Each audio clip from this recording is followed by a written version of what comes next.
Welcome to the People's Report, news for the left. Today is October 1st, 2025. We're covering what happened to the global Samud flotilla. What companies did China sanction? Will Pokémon sue the Department of Homeland Security? The United States government is paying to use Grok AI. Did you make any money with Neon AI? Because your and your friends' data may have been leaked. Why is Microsoft dropping the Israeli occupation force as a client? What is Wounded Knee? And why is it relevant that the US Army awarded medals to soldiers who participated in a massacre of indigenous people there in 1890? All this and more, timestamps in the description. Don't forget to subscribe and hit the bell for notifications. New poll. Most Americans oppose bans on gender-affirming care for trans youth, via AaronInTheMorning.com on September 25th, 2025. In Trump's second term, transgender people have faced one of the most relentless assaults in modern history. Passports have been restricted and delayed, hospitals threatened by the government, programs shuttered for providing care, and even the word transgender has been scrubbed from the Stonewall National Monument, an erasure of the very history they helped shape. Against that backdrop, a new The 19th SurveyMonkey poll offers the first major read on public sentiment around trans healthcare in recent months, and it shows Americans opposing bans on gender-affirming care. When asked whether lawmakers should ban or restrict gender-affirming care for transgender minors, 52% of Americans said they oppose such laws, while 48% said they favor them. 34% strongly oppose. The result tracks with other surveys, including a March 2025 Data for Progress poll that found broad resistance to government bans on gender-related care for trans youth. Perhaps most telling for the political landscape, independents opposed bans on trans youth care by 54%. Democrats are overwhelmingly opposed, with 67% against. Republicans, by contrast, favored bans by 64%. The finding undercuts a familiar line from centrist strategists, who insist Democrats should retreat on transgender rights. On healthcare, at least, the stronger play with independents appears to be standing against bans. One subgroup stood out for its overwhelming consistency: LGBTQ+ people. 72% supported establishing a right to gender-affirming care for trans youth, while also opposing bans. The finding directly contradicts claims that the LGBTQ+ community is retreating from support for transgender rights.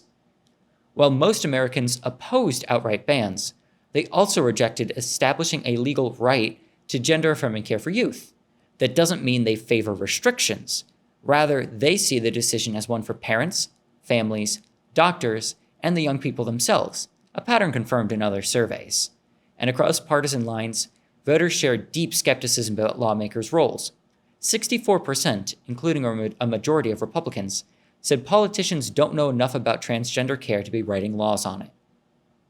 Today, I'm joined with Austin and Riley. So I was relatively surprised to see that gender-affirming care, even for youth, was widely accepted in America. It's over 50% of the population is in support of continuing and or more importantly, of not prohibiting children from seeking gender-affirming care. And that went above and beyond just general Americans. Democrats and independents both overwhelmingly are opposed to bans. And unsurprisingly, of course, the LGBTQ community is overwhelmingly opposed to bans. So not only does the research show that most Americans are not thrilled with bans on transgender healthcare for kids, they're also centrists are wrong in their analysis that the Democrats need to give up trans rights in order to win over America. And the Republicans and Democrats alike don't believe the government or their elected officials know enough about it to even pass legislation on it. I honestly don't think a lot of the electeds care to know. The nuances that go into gender medicine and gender affirming care is something that should be left up to the professionals to decide. The people who have medical degrees, the people who write the papers. Yet we got people like certain junior variety who decided to go swimming in a creek with bacteria in it. These are the kinds of people that we don't need telling us about healthcare. For a trans child, being able to understand the root cause of body dysphoria begins at a very early age, and the earliest that you can identify this issue, the easier it is to get to the medicine and improve that child's well-being. And people want to get so caught up on the medicine component because of the political component.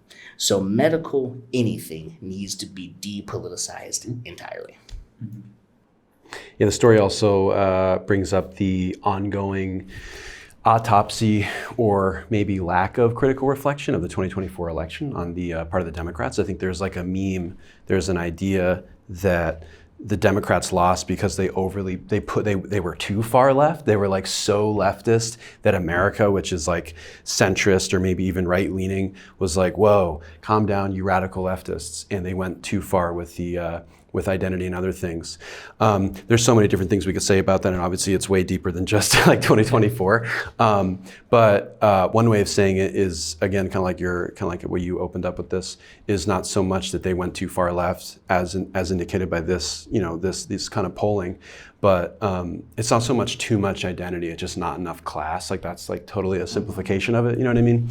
But it's not like you can't talk about trans people or like whatever. It's if you talk about any of these issues while people are suffering economically, including trans people. In fact, apparently I once heard disproportionately so. Oh, yeah. Right? Yeah. Then that's the problem. It's not that you're bringing up these issues, it's that you're doing it in a completely declassed way. Hyper-politicized, you know what I mean? Way just like gas people up, but completely declassed. So that's the problem. It's not that we're showing care and concern for our trans brothers and sisters. It's that we're doing it in a really, really deceptive and misleading way. Yeah, and correct me if I'm wrong, the Democrats in this past election threw trans people right under the bus. Yeah, sure did. And they went arm in arm with Dick Cheney, and and not just in a general sense, but specifically when politicians or candidates, I should say, were asked about trans rights, they dismiss them. They really, like Harris, as I recall, really did not want to make any statement on trans rights because she feared losing the center, which she could not do by embracing trans rights, as these polls show. I think Obama and Clinton did that with gay rights, like earlier in their career. I mean, that's just classic Democratic Party. Well, I'd also like to add too, in indigenous society and in indigenous culture, Two-Spirit is celebrated widely.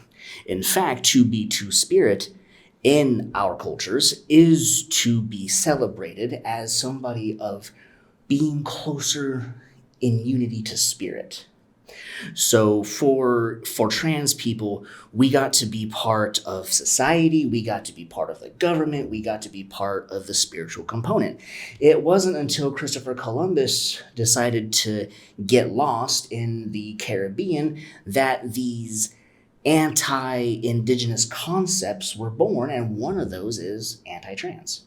And it wasn't until the white colonizer came that gay rights, trans rights, and just human rights in general went out the window, and then enslaved the indigenous people, murdered, used them to build the foundations of the empire, brought over slaves from Africa, stealing them from their indigenous lands, wiping literally everybody's culture off the face of the earth.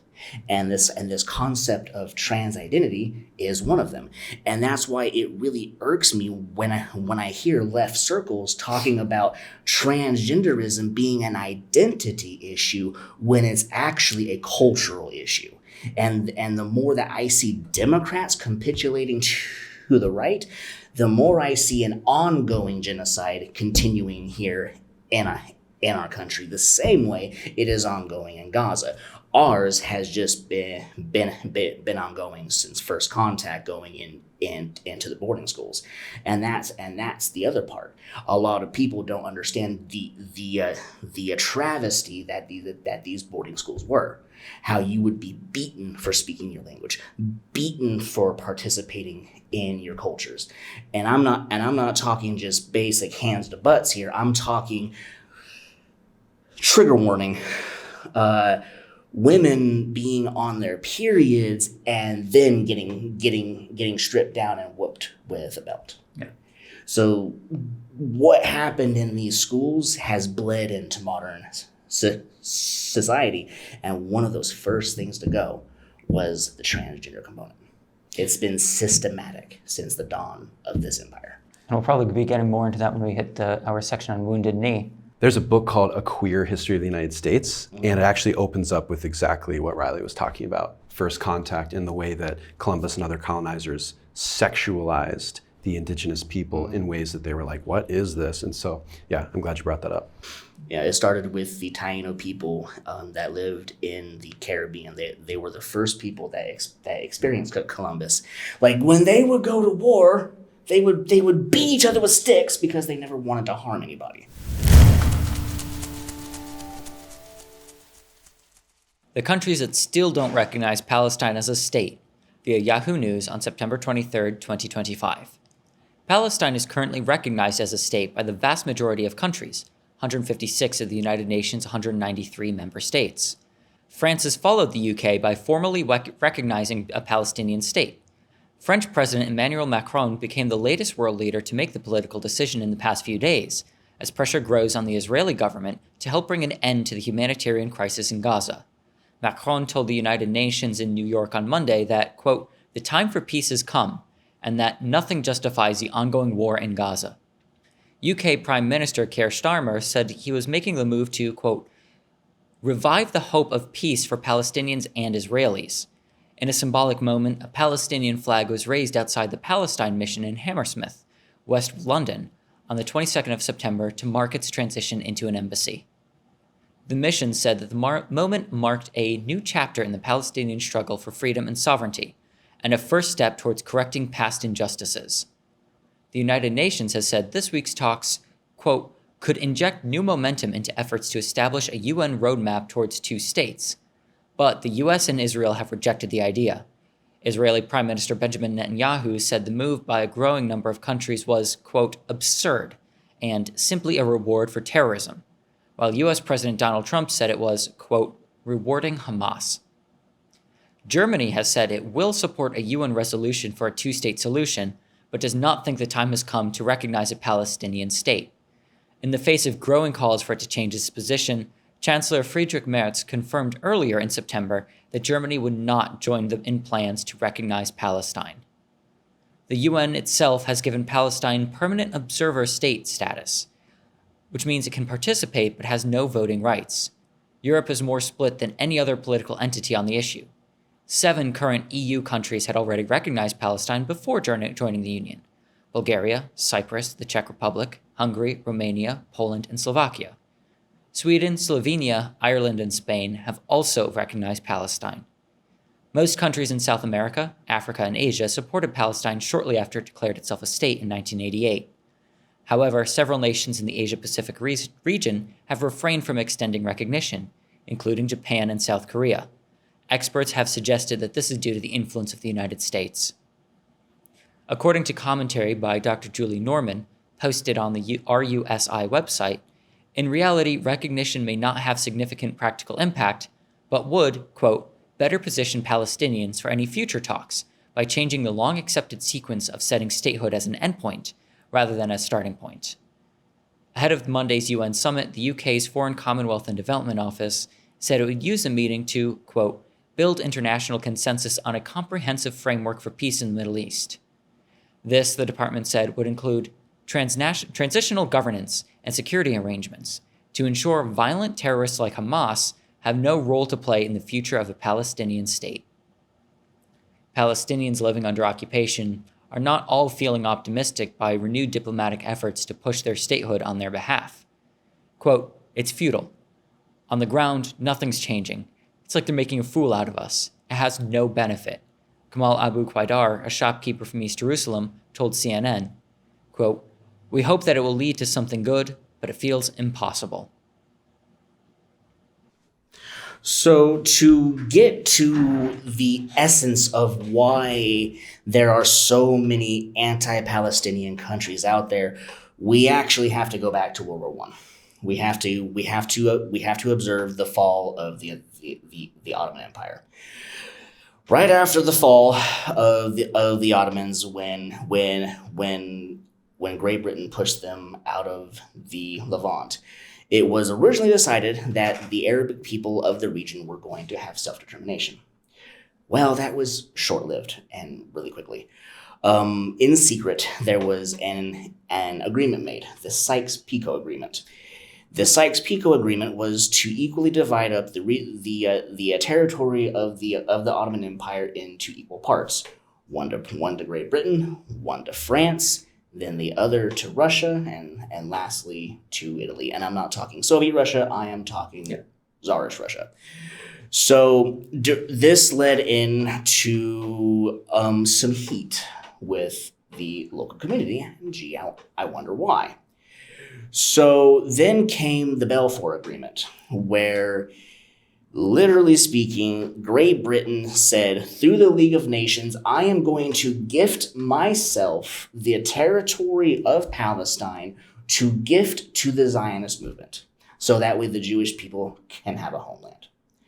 And then 1919, 1920 is when the very first people began immigrating, keyword, to Palestine. They were charged 1,000 euros of the time, 1933 money, which is $5,000 USDR money. Great Britain is complicit in the Holocaust, as is the United States of America, as is the other anti-Palestinian countries. So, where this goes to next is the Havara Agreement. And the Havara Agreement is where the wealth of the Jewish people was seized. And those that could afford to pay this hefty visa got to go to Palestine. So initially, this was okay because the Palestinians knew that there was chaos that was going on. So they're like, okay, this is bad, we got you. In fact, the Palestinians would even defend the Zionists.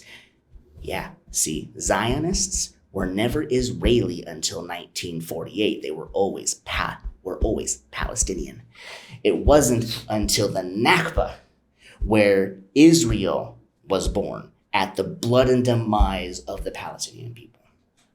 So, at the heart of this issue, we have to understand that Palestine and Palestinians is as much of a victim of the Third Reich as the Jewish refugees were. Both of these diaspora of Semitic people suffered greatly at the hands of Imperial Nazi Germany, at the hands of Imperial Great Britain, and at the hands of the Imperial rest of the world. We can also go and talk about how there's a certain individual that a certain Bibi Netanyahu is related to, that is connected to the secretary of the revisionist Zionist movement that had people, I believe 30 registered Italian fascist party members that were part of that Zionist movement. And of course, Britain's role in the establishment of Israel as a state and the colonization of Palestine makes it even more ironic that Keir Starmer would say that, a future Palestine cannot include the radical terrorists, or whatever his words were, of Hamas. The violent resistance is not a path that the people choose to take. It's the path forced upon them by the oppressor. And the first people that the Palestinians rose up against, I guess arguably the Ottomans, and then the British. And that is why they were so unprepared for the Nakba and were so, I don't want to say defenseless, but were so thoroughly overwhelmed, is that the English, during the Arab Revolt of 1936, I think, the English went and disarmed the Arabs and transferred those arms to the Zionists who were settling in Palestine. So they disarmed the indigenous population, sent colonists to create their own their own Jewish Ulster in Palestine in order to give the British Empire a huge major foothold in the Levant. For audience members who are interested in learning more about the other side of World War II history, there was a Trotskyist who wrote a book called 51 Documents. And it covers entirely A to Z everything that transpired leading into the establishment and propping up of the state of Israel. And one of those things to mention would actually be the hAnnaidh company that was in the town of Netanyahu that is connected to the Benjamin movement, B'nai Benjamin movement, which was the original defense type force for the Israeli farmers that were living there. And this, ironically, is where Benjamin Netanyahu possibly derives his name from. I think there was also like a corrupt agreement between like Transjordan and Israel in 1948 during that war, in which Transjordan did not intervene in defense of the Palestinians because they also wanted some of that land. King Hussein and Israel. Could be wrong. I mean, I think we more or less nailed it. The United States, Britain, and Germany were the big three. Yeah. I mean, France is recognizing it. Italy, I don't think has yet. They're working towards it, I believe. Yeah, they're working towards it. But all of the, and then the other two of note are South Korea and Japan. And they're of note because of American influence. I mean, the American occupation of South Korea and arguably the American occupation of Japan. Both the Japanese government and people feel very deeply for the Palestinian people. Yeah. It's just that influence from the United States. And it's also partly driving Japan and the United States farther away. Good. It also completely undermines the Israeli propaganda claim that Palestinians don't recognize an Israeli state, and that like that's like the prerequisite for peace. Like if Palestinians recognize the existence of Israel or the legitimacy of Israel, which is insane, like that would cause peace. You know what I mean? Israel exists, a Palestinian state doesn't exist. You know what I mean? They have a Why does an Israeli state need to exist for both when the mandatory Palestinian zone was perfect for them both to begin with? Yeah, and even for hundreds of years before that there was, Yeah.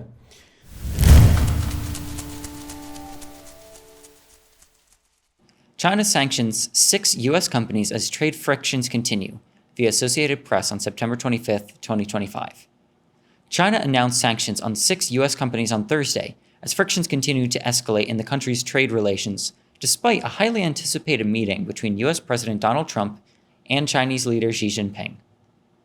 3 U.S. companies have been added to China's unreliable entity list, effectively banning them from trade with China, according to a statement by the Commerce Ministry.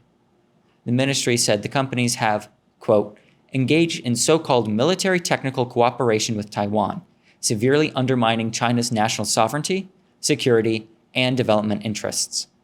The companies are unmanned vehicle maker Saronic Technologies, satellite technology company Aerocom, and subsea engineering firm Oceaneering International.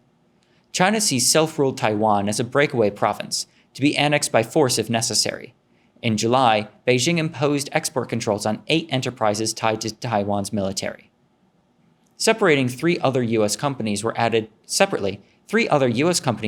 to China's export control list, preventing them from receiving Chinese shipments of dual-use items, with both military and civilian applications. The companies are military shipbuilder Huntington Ingalls Industries, engineering and facilities manager Planet Management Group, and intelligence firm Global Dimensions. The three companies, quote, endanger China's national security and interests, the Commerce Ministry said. After a lengthy phone call with Xi last week, Trump said the two leaders would meet at a regional summit in South Korea at the end of October. Beijing and Washington say they want to iron out differences over trade, technology, and the ownership of social media platform TikTok. Well, this is a good article to immediately get the controversy out onto the table.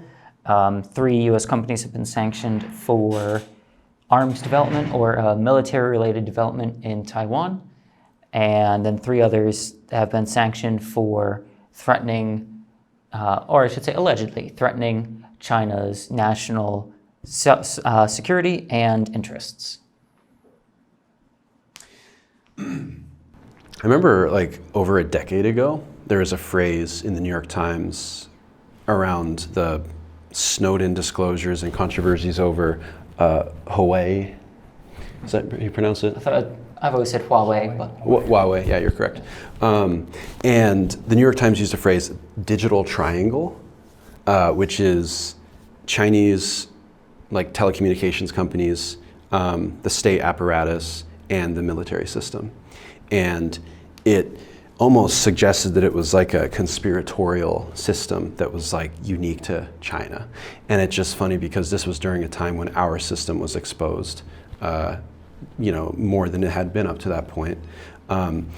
Since then, the industrial, and economic and geopolitical contest between China and the United States, and not just them as nations, but like as larger economic orders, like how are people and how are nations going to be ordered and how are trade systems going to be organized. It's continued and it's been incredibly militaristic. One thing that it does is it exposes U.S. claims to infringements upon, Taiwan's sovereignty by China, as well as, infiltration by, Chinese propaganda in the United States as completely hypocritical and just related to the defense of our system, our digital triangle, our military-industrial complex, really. So, yeah, I don't know, more of this stuff is going to happen, trade wars between China and the United States, especially with how we're racketing up the bellicosity of our language toward them, as well as our actions in the South China Seas. One thing that I think is really interesting to point out here, two things. One is that Fort Bragg is the center of U.S. intelligence, both military and non-military. So the idea of this tricky triangle, if you will, being in China is absolutely at play in the United States. But what's also interesting is that it is official United States policy that Taiwan belongs to China, and that Taiwan is non-independent or sovereign state. Yeah, it's because it's China. Yeah. So in order to have trade with China, the United States has to recognize that, or has to acknowledge China's one China policy, which is that all of these different parts of China that the West is trying to rip apart piece by piece is actually part of China. And Taiwan is probably the biggest contest in that game. Honestly, I don't think a lot of Americans understand or care to understand the intricacies of Chinese politics. No. And the Chinese Civil War and the Kuomintang Party that decided to flee and inhabitate Taiwan. Mm-hmm. It's Chinese territory. So the United States needs to back off. And a lot of other people too don't really understand what the Chinese economy is. They just think it's socialist. Well, it's half. It's 50% Soviet state-run model. The other half is 50% private enterprise. And so they use both of these halves of the economy to benefit the other. And that's part of what helped them create a system that helped benefit 800 million people and counting out of poverty.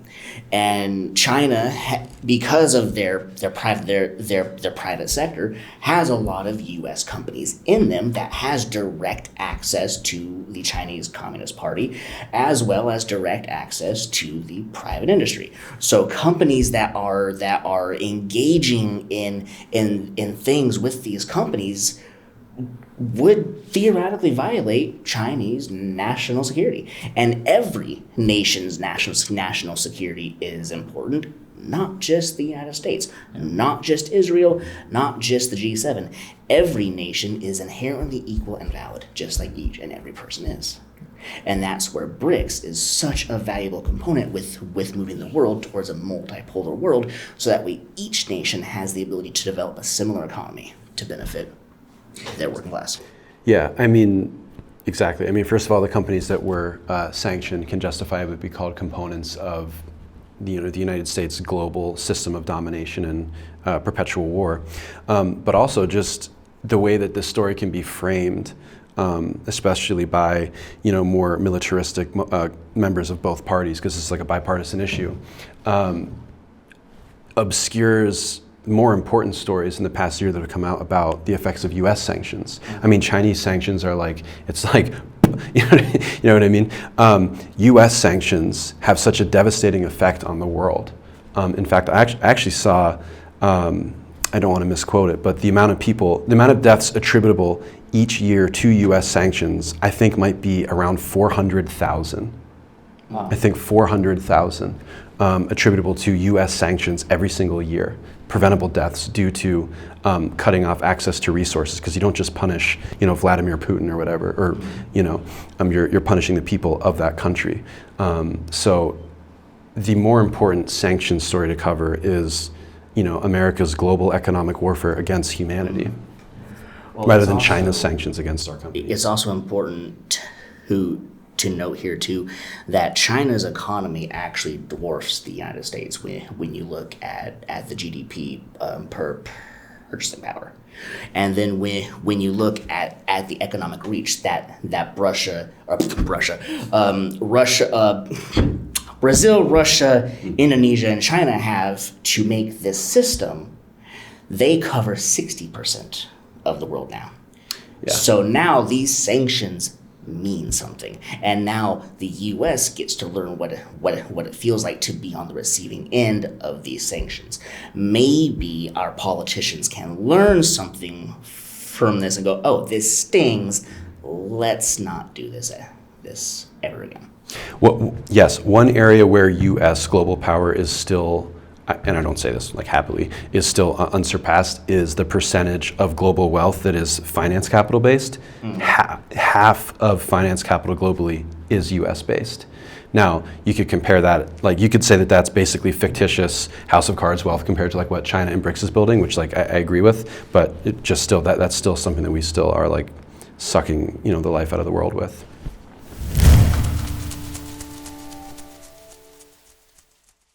FBI embedded 275 plainclothes agents in January 6 crowds, Blaze reports, as House panel probes informants' roles, via Yahoo News, Friday, September 26, 2025. Representative Barry Loudermilk raises concerns about the number and role of paid informants present during the January 6 demonstrations, questioning whether intelligence from these sources was properly shared with law enforcement. The FBI reportedly informed Congress that it had 275 plainclothes agents in the January 6 crowds, although this figure has not been independently verified, with conflicting interpretations of undercover versus plainclothes agents.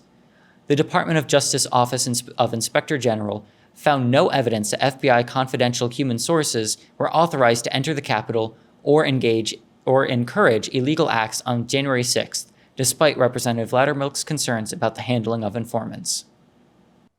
So 275 FBI agents were reportedly in the crowds at January 6th, but none were authorized to encourage illegal action or enter the Capitol building. So I guess the question remains, how many of them actually engaged in that kind of behavior and remain on the force? Mm-hmm. Or perhaps what I think the bigger question might be is how much of this is going to be used to justify or excuse the January 6th actors because they're all saying, oh, well, it was all Antifa. And now what are they going to say? It's the FBI that were pushing people to do this? It's possible that there can be multiple truths, multiple uncomfortable truths. I mean, one thing that I think we know more about relatively conclusively is the post 9/11 FBI fake terror sting operations to like the terror factory apparatus to perpetuate a climate of fear in which false terrorist attacks were manufactured. Not false terrorist attacks, but false terrorist plots were manufactured. Very impressionable, like mentally unwell young Muslim men were preyed upon, and basically like it's very sick. It's very sinister. I know Mother Jones magazine had a lot of reporting on it and other sources. Okay, but that plus we know there's like a long history of like agents provocateurs that the FBI has in like the 60s and shit like that. Yeah, I mean, why would they be there? What was their goal? What was the intention? There could be multiple plans on that day coinciding or conflicting. So it's just a terrible day. Well, we can also bring up the possibility that COINTELPRO may have been involved. Yeah, absolutely. Definitely. If we want to look at it from a completely objective standpoint, we can use the QAnon movement as a case study on this. The QAnon movement was appeared at least to be a reconstruction of something back in our history called the Great Awakening. And this was a period where Protestants became very conservative. And this is where a lot of our fascistic brew starts coming into focus. And there were several Great Awakenings that actually took place during our history. And the one that had the most impact was actually prior to the Civil War. And this was a time when Southern Democrats were very much doing as MAGA is doing now. In fact, there was a James Henley Thornwell. He was a reverend of I believe, North Carolina, and he was celebrated as the most scholastic of all theologians, the theologian of theologians. Make theology great again type. That's his flavor. And he gave a speech in Philadelphia called On the Rights and Duties of Masters, where he points at the invading principle, if you will, the scientists, the Jacobins, the Red Republicans, the socialists, the communists, atheists, all wrapped up into one large sum. And they were against the institution of slavery, of which they felt was given to them by God. So we see this same sort of mechanism being used in QAnon to help build the Christian nationalist movement. And so it would be very easy to connect the dots with how we understand COINTELPRO, especially from the previous Black Lives Matter movement, and how that movement was crushed with this infiltration method. So if we look at how the events of January 6th went down, we could draw a conclusion that COINTELPRO may have been a factor. You think QAnon was infiltrated by a COINTELPRO thing? Could have been. Right. The motive would have been to use state power against Trump's base? Well, being that there is such a connection between Epstein and the MAGA movement, there is a possibility that maybe the intelligence community got wrapped up in on this and then is using that as fuel to fuel the MAGA movement to protect itself. Think of it as an Ouroboros, the snake that eats its own tail for eternity. I think part of the challenge of talking about this stuff for liberals, progressives, and leftists, especially liberals, is that it's almost like if you bring up these kinds of questions in this story of like FBI agents were active on January 6th, they might immediately think that you're MAGA and justifying January 6th, and like, you know what I mean? Because like it's just black and white for them. And again, there can be multiple uncomfortable truths that we don't totally know and we could just be grown up and look at together. And yeah, I absolutely think it's possible that there were FBI agents on the ground there to inflame it and to make it worse than it could have been. And look at the way it was capitalized upon by leading Democrats. AOC, oh my God, what's the really, really good one's name? Not She was Diane. late? No, not Diane Feinstein. The one who told Palestine protesters to go back to China. She's Pelosi. Yeah, my favorite. Okay. Yeah. Go back to China. Okay, so Pelosi, they were basically using like 9/11 level language to, and this is my thing. You don't need to lie to describe Trump. Like, you don't need to use hyperbole. You can just be like, look. You don't have to be like, look through this immature, stupid, deranged prism. Just look. So, and this is one of the flashpoints of Trump derangement syndrome. I think, I was just going to say real quick, I think that there also just might be a simpler answer here, which is that it was a major protest on a known day about a very controversial event on federal property. Of course the FBI were going to be there. And, I mean, of course, needless to say, Donald Trump was the president. He was effectively in charge of the FBI at that time. Well, let's also look at this a little bit objectively. This is Trump we're talking about here. Do we expect a average student to be able to brainwash the masses? No. He had help. And they worked together.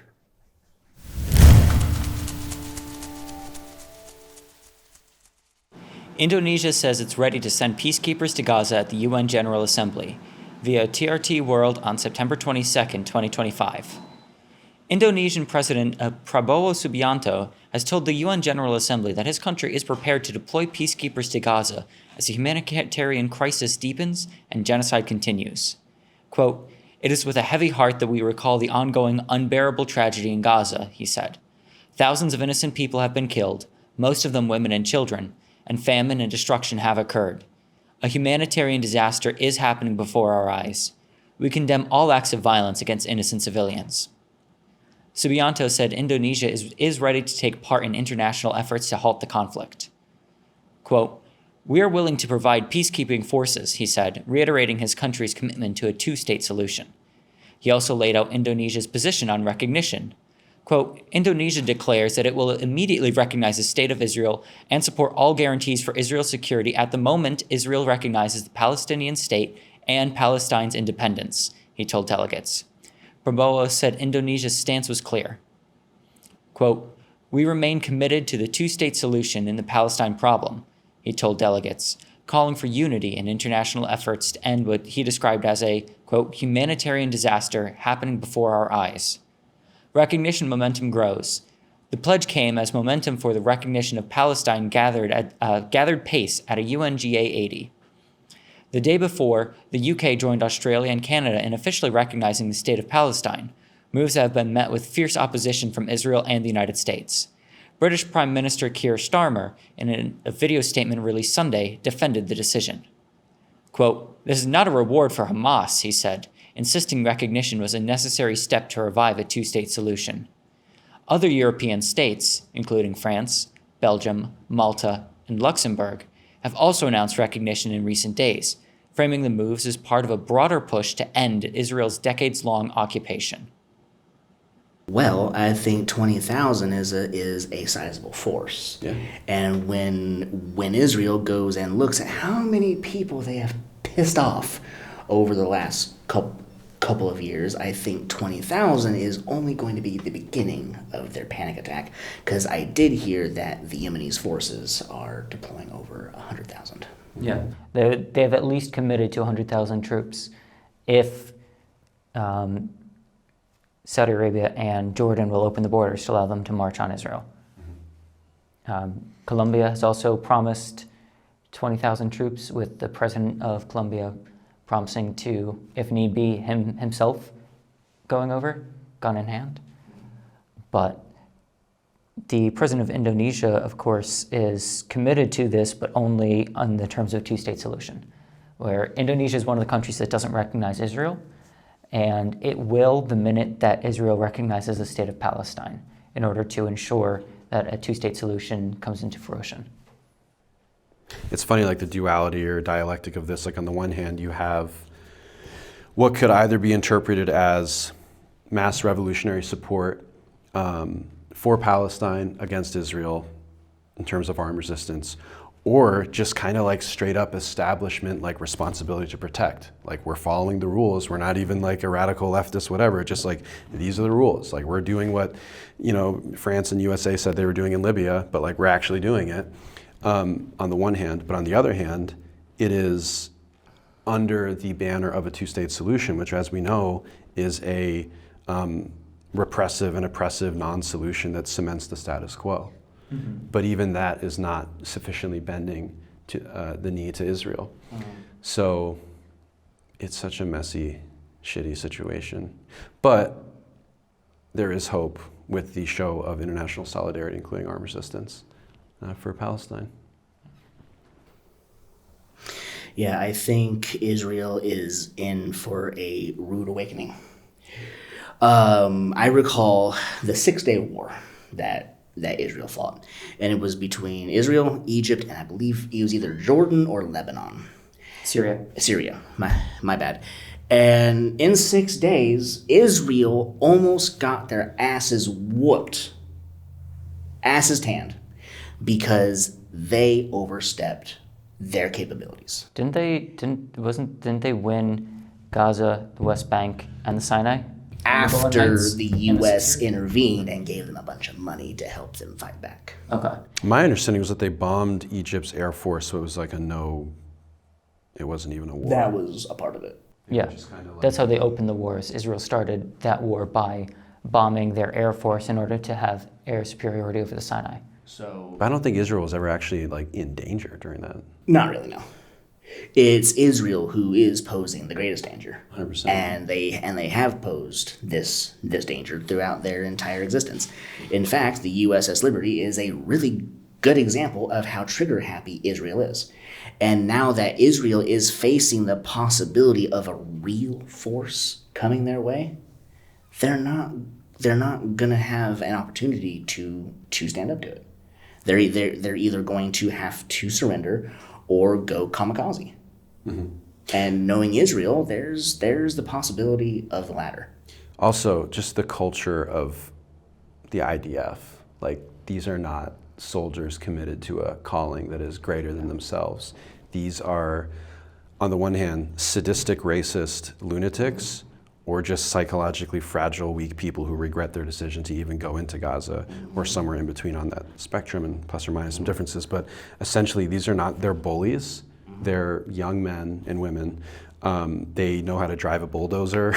They know how to shoot children and burn people alive, but they don't actually fight strategically. Yeah. The idea because they don't have to. Because they have the advantage. They're privileged. They're too privileged to actually be like, strategically, with it. Yeah, the IDF is very mentally unwell.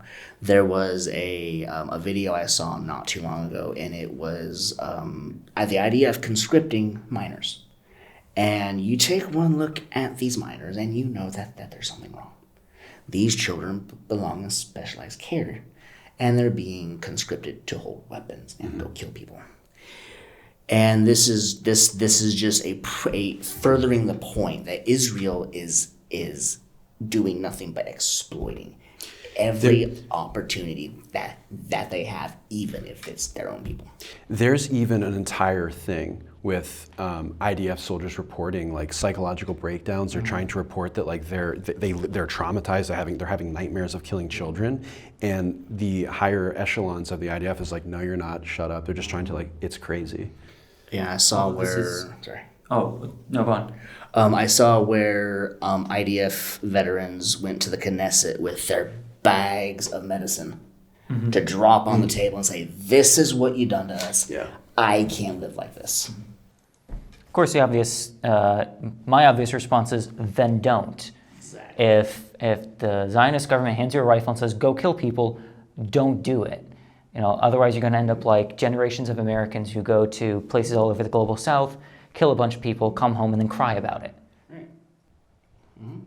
And get left in the dirt by your government. Yeah, but I don't know, maybe they shouldn't have picked up the rifle.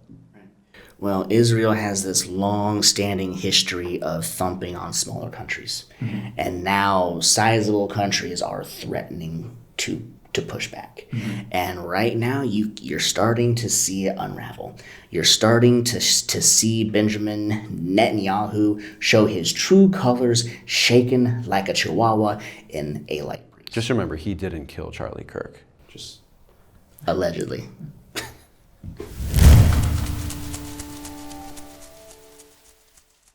Israeli loudspeakers broadcast Netanyahu's speech to UN into Gaza via The Guardian on September 26, 2025. Israeli military loudspeaker systems have broadcast Benjamin Netanyahu's speech to the UN into Gaza in an unprecedented operation that immediately prompted controversy and outrage. In a statement on Friday, an Israeli government spokesperson said, quote, "As part of the public diplomacy effort, the Prime Minister's office has directed civilian elements, in cooperation with the Israeli Defense Forces, to place loudspeakers on the back of trucks on the Israeli side of the Gaza border, so that Prime Minister Netanyahu's historic UN General Assembly speech will be heard in the Gaza Strip." In addition to the speaker systems, Netanyahu's office claimed that the Israeli military had taken control of the telephones of Gaza residents, quote, and Hamas members, to broadcast the speech, though AP reporters say there was no evidence from within the devastated Palestinian territory that this actually took place. Quote, "The Prime Minister has appealed to the residents of Gaza and made it clear that the war could end immediately upon the return of the hostages, the disarming of Hamas, and the demilitarization of the Strip, and stressed that whoever does so will live, while those who do not will be hunted," the government statement said. Early reports on Friday morning that soldiers within Gaza had been deployed to set up or protect speakers prompted an outcry in Israel. Israeli media quoted military officers saying soldiers had been ordered on Thursday night to place loudspeakers inside Gaza and on the border. The Times of Israel newspaper quoted a military spokesperson saying the broadcast campaign aimed to help return the 50 hostages still held in Gaza by Hamas since it launched its surprise raid into Israel on October 2023. About 1,200 people, mostly civilians, died in the attack, which triggered the war, and 250 were abducted. More than half of the hostages still in Gaza are thought to be dead. In his speech, Netanyahu criticized Western countries for recognizing Palestine as a state and pledged to continue Israel's offensive, which has killed more than 65,000 Palestinians, injured 160,000, and reduced much of Gaza to ruins. Quote, "We're not done yet. The final remnants of Hamas are holed up in Gaza City. They want to repeat the atrocities of October 7th again and again," he said. Much of Gaza has been reduced to ruin, and UN-backed experts have declared famine in some parts. Hundreds of thousands of civilians remain in Gaza City out of an estimated population of about 1 million before Israel's most recent offensive. A senior officer quoted by Haaretz newspaper described the loudspeaker operation as a, quote, "crazy idea without military benefit." One of the things that I found the most amusing about this, aside from the sheer waste of resources that any competent military would be loath to do, is that, as I recall, this is almost expressly what the villains in the new Superman movie do right at the end, right when they go in to kill everybody. And the movie, of course, is not actually about Israel and Palestine, but a lot of viewers took it that way, and especially a lot of Israelis took it as an anti-Israel movie. And so for their leader, who they felt was portrayed on screen as the villain, to go do in real life what this villain did in the movie that was so gratuitously comical of an evil bad guy thing to do is something else. just Ironically, this tactic is actually something that we use in the film industry a lot. And it's when you want to instill a level of fear. And if you want to incite a level of panic in people, why not scare them with the echo of a crying child? That is literally what Netanyahu is doing. And we in the film industry, we have a lot of productions that partner with the DoD. So I wonder where some of our film crews learned a few of these things. One of the instruments used is a giant metal plate, and it has springs and little toggles on it, and you a water wheel? Is it called like a rain wheel or something? And like you that? take a bowstring, and it makes some really freaky noises. And it's those things that just trigger the lizard brain. I think that's in the theme turning. song of "Are You Afraid of the Dark?" I'm pretty sure they have Yeah, that. I think so too. And the CIA has used this same tactic across South America, like especially when the Pinochet years. So this playing of audio, it seems harmless, but it's actually covered in the Genocide Convention. Mm-hmm. It is illegal to cause psychological harm to your target. I like how you say that they play the crying baby noises. That's exactly what I hear whenever Netanyahu's giving a speech. I mean, the part of the reason why he broadcasts this to Gaza and the Palestinians, and allegedly over their phones, even though there's no evidence that he was able to do that, is not just because he wants to communicate directly with the Palestinian people and tell them, we're going to kill you if you don't do X, Y, and Z. But as we saw at the UN, it's the only way for him to actually get people to listen to him. Right. As he starts speaking at the UN, everybody walks out. Yeah. So by setting up all these loudspeakers on the border of Gaza, it makes not only his troops hear him, there's probably a bigger benefit, but it's in order to ensure he has an audience, because otherwise no one wants to listen to him. There's a childhood story that reminds me a lot of Netanyahu, and it's The Boy Who Cried Wolf. Netanyahu has spent the last, several decades of his career pushing this concept that Iran and whoever else, maybe it's the gnomes in the forest that is building some WMD, like what happened in Iraq, right? And he has lied and lied and lied, and now shown his true colors in a multitude of ways. And now the little crybaby who has done nothing but cry wolf all of these years just saw, I'd say maybe 75-80% of the global community turn their backs and walk out on him at the UN like he was a toddler having a tantrum. And it was beautiful. Although at the same time, an animal is most dangerous when it's cornered. Mm-hmm. This is true.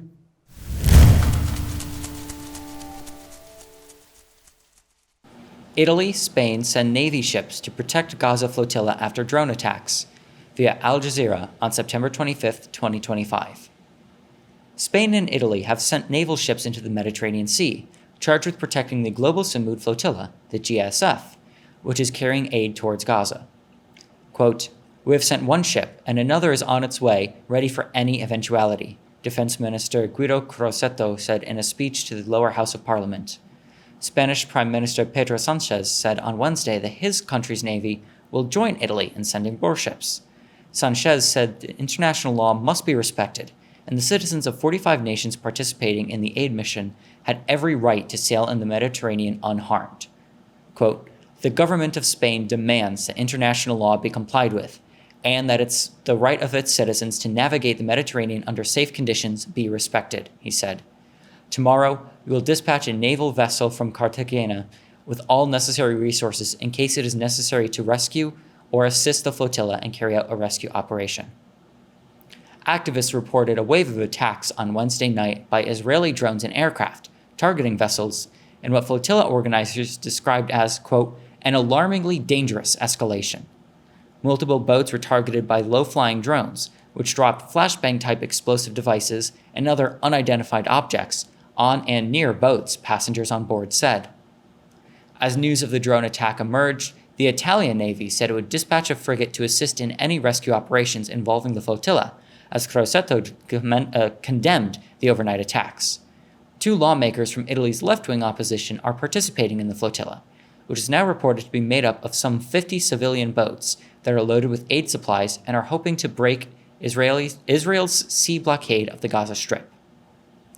Italy's Foreign Minister Antonio Tajani also weighed in, noting that, quote, "Italian citizens, along with members of parliament and MEPs, are in the flotilla, which also includes human rights activists, lawyers, journalists, and Swedish climate campaigner Greta Thunberg. Quote, to ensure their safety, the foreign ministry had already notified Israeli authorities that any operation entrusted to Israeli forces must be conducted in compliance with international law and the principle of absolute caution, the ministry said in a statement. Minister Tajani has also asked the Italian embassy in Tel Aviv to gather information and to reiterate its previous request to the Israeli government to guarantee the absolute protection of the personnel on board, it said. However, Rome also called on the activists to take care to remain in international waters. Crocetta warned the flotilla against trying to break the siege and the Israeli blockade in Gaza, urging them instead to accept an Italian proposal that they hand over the aid they are carrying to be distributed by the Catholic Church in Gaza. Quote, we cannot guarantee the safety of our fellow citizens if they enter the territorial waters of other countries, he said. So, let's talk about the burning issue of our time. The current global Samud flotilla that is currently on the run from the IOF, racing as fast as they can to break the siege in Gaza. This flotilla is a carry-on from the last few that have been attempted. The most recent was the Madeleine and other ones. Greta was a previous passenger on the previous ones, as well as several other passengers on the current flotilla. To my understanding, there were initially like 40 to 50 vessels that came together, and then that number just grew. They ported out of Italy, I believe, and then started making their way. Early on, they ended up receiving flashbangs and other chemical spray, and they were unsure what it was that was being sprayed on them. And this was like right outside of Sicily, so it like wasn't that far off. It happened pretty quickly, and because of this, Spain said, "Nah, bro, we're sending a ship with you," and then Italy sent a ship with them, and then Egypt and Turkey were doing drills in the same area. Egypt and Turkey are not fans of Israel. Egypt has also deployed drones that have been circling and monitoring the area. At about 3 a.m. this morning, Eastern Standard Time, I watched as the IOF approached the lead two vessels. The first was the Alma, and then the next, I don't remember what it was. The IOF did not have their lights on. They just circled the two boats and left. Put everybody on edge, and then just vanished into the night. Shortly after that, Turkey arrived with some aid to hand off to the flotilla, and they carried on the mission. At around noon to 1 o'clock today, the first of the flotilla had been intercepted. The first vessel that was hit was the Alma, which had a multitude of passengers, to include Greta Thunberg. She is currently in custody of Israel. Her conditions are not known at this time. It is deeply concerning that they are in custody of Greta because they had threatened to sexually assault her, beat her, and kill her as well. So it is a deeply concerning event. Due to the pressure of the flotilla and the starvation that is going on in Gaza, the flotilla decided not to hand over the resources to the IDF or the Catholic Church. They decided instead to keep pushing forward. They are now in a state of revolution. They are pushing forward to Gaza to break the siege. It is only a matter of time now. So now we wait and see, do they attack the flotilla or do they let it break the siege? The Italians have backed off by now, yes? Yes. Italy backed off at about 150 kilometers out.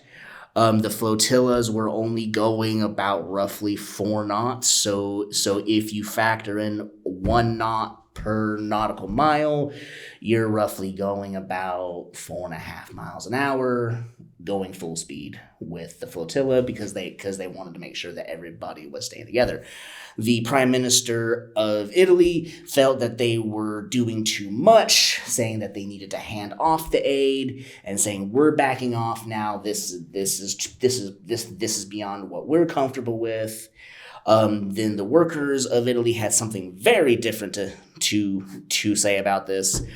However, Spain too has also said that they are withdrawing their support, but will be holding out until they reach the international zone, or where national and international meet. It really demonstrates that the siege is not just a wall or like a fence. It's not just like a structure. It is like it extends out like to the ocean. Mm-hmm. It extends out to international waters. Yep. It's a process. It's a global event. Mm-hmm. It's not just a siege that is in one location around Gaza. Mm-hmm. It is a ideological and securitization of space that moves throughout the world. And it's not just like entrapping Gaza, but it's trying to like suffocate people's solidarity with one another. It's trying to say like, you are not allowed to, it's not just like you can't send in, chocolate and shit. You can't send in like love, like literally you can't send in support, for your fellow human beings. Like that's really what it is. And that's why this is a central issue of our time. Yeah. Yes. And you make a really good point about how it's more than just a wall and that it is an international agreement, more or less. The blockade is not just is done by Israel, but it's permitted by nearly every other country. If, say, France were committed to sending aid to Gaza, they would do it. But they don't because they don't want to cause a diplomatic incident, which is to say that they care more about Israel's laws or the law being laid out by Israel than they care about the people of Palestine. That reminds me of something. So I recently read a story in the Washington Post, which, like, take this with a grain of salt, but the Post is better than the Times on Israel and Palestine, which doesn't mean it's good. It's just less awful. It's just literally less awful, marginally. But the way that they phrased it was really interesting. They're basically talking about like terrorism, settler state terrorism in the West Bank, because while we're focused on Gaza, there's also a lot of shit going on in the West Bank. And so they said, okay, the United States is against settlements in the West Bank. That's what it said. It's like U.S. is opposed to settlements in the West Bank and all this other stuff, and they're opposed to expansion. But then it said, but Netanyahu and his allies want settlement expansion. And it's like, well, that's such a deceptive way of saying it, because like, who is Netanyahu and who is Netanyahu's allies? The United States. Because again, if the United States was really against settlement expansion in the West Bank, it wouldn't happen. You know what I mean? It just wouldn't happen. So that is the self-image, because it's such a barbaric and like horrible process of like slow motion, ethnic cleansing and genocide and destruction, that we have to be like, oh, stop. But like realistically, we are their main ally. We are making it happen. So we are 100% pro settlement expansion in the West Bank. Well, it was like earlier when I was mentioning that the revisionist Zionists were part of Mussolini's original fascist movement. That's not the only branch of fascism that Zionism has. If you go to the original Kahanist movement, it formed right here in the United States, in Brooklyn. Their founder was born and died in Brooklyn. He lived in Israel for a short period. He gave rise to the Kahanist movement, and the current ambassador for Israel to the United States is a former Kahanist party member. And there's their shameless plug for Means TV coming in. There are a couple really good pro-Palestinian documentaries on Means TV, and one of them talks about how fascist and racist the Israeli regime really is. And you sit there listening to how they talk about the other group of people living there, and it's worse than what you would hear out of the mouth of of a Klansman. You would honestly expect to hear the words of a Klansman in Sunday school compared to how some Israelis talk about Palestinians. And it's just this such demonstrably false lie, starting with the most basic thing, that Palestine doesn't exist. And that gives the idea that Palestinians don't exist. So what are they killing? Nothing. It's easy for them to make that connection. And it's all based off of this hyper-fascistic force that is Zionism.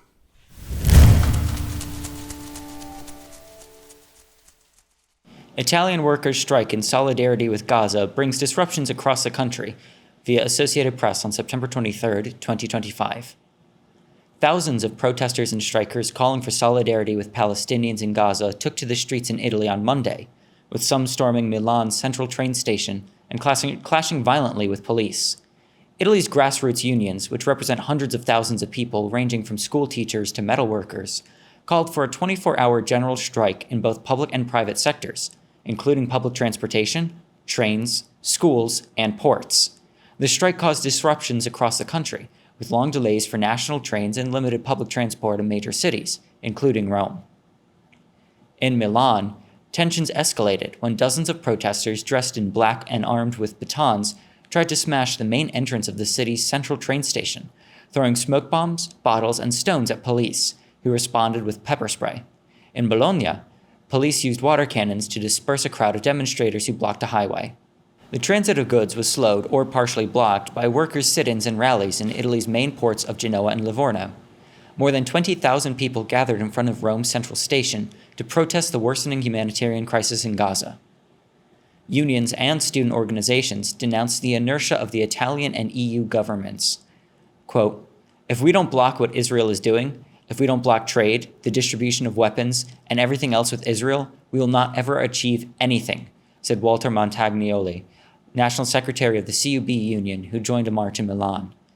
The conservative government, headed by Premier Giorgia Meloni, a close Israeli ally in the EU, has more recently adopted a harsher tone on Israeli policies as domestic pressure mounted over the war.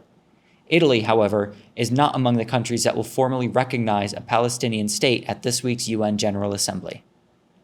Of course, the only reason that Italy is, or sent a ship in the first place, is due to immense public pressure. The Italian government, run by Giorgia Meloni, or Giorgia Meloni, who runs the Italian government, is all but in name a fascist. And the only reason the Italian government allowed this warship to go in the first place is due to mass demand and mass action from the public, which we're seeing again repeated now since the ship was withdrawn and the attacks on the flotilla. The first strike, the first general strike, was done with kid gloves compared to this one. As the leader of the Labor Confederation in Italy directly said, the moment that Israel touches these vessels, we are protesting. And as soon as the first arrest was made, they kept to their word and authorized a general strike as well as major protests across the entire country. Mm-hmm. My question, of course, then is why haven't, and I know the answer, but why haven't American labor unions done the same? I mean, in the last flotilla attempt, the last attempt to break the siege, we had Chris Smalls, Amazon labor organizer, former president of the Amazon labor union, was on that ship. And not only was he kidnapped, but he was the only member of the vessel who was tortured. And of course, we know that he was tortured expressly because he was the only member of the flotilla at the time who was black. And American labor completely ignored it. Even our labor leader politicians completely ignored him. And American labor, which makes America run, of course, is completely unwilling to get involved in anything internationalist. But what we can see from Italy is that not only that we're right in that the workers make the world run, and thus, of course, workers should run the world, but that the power is in the hands of the working people if and only if they reach out to grab it. And so far in America, we've seen that the working people either are unwilling to reach out and grab it or are in league with the genocide. Because if you're not going to stand up against it, you are, in effect, standing for it. Exactly. Silence is complicity. They're in league with the genocide, and they're in league with political forces that support the genocide. I was at we were at a political event a few months ago, and we were raising this issue. We were raising the issue of the genocide, and there were some people there that were really happy to hear it, and there were some people there that were really not happy to hear it. And it was just, it was kind of like a end Trump fascism kind of an event, which we're happy to be a part of.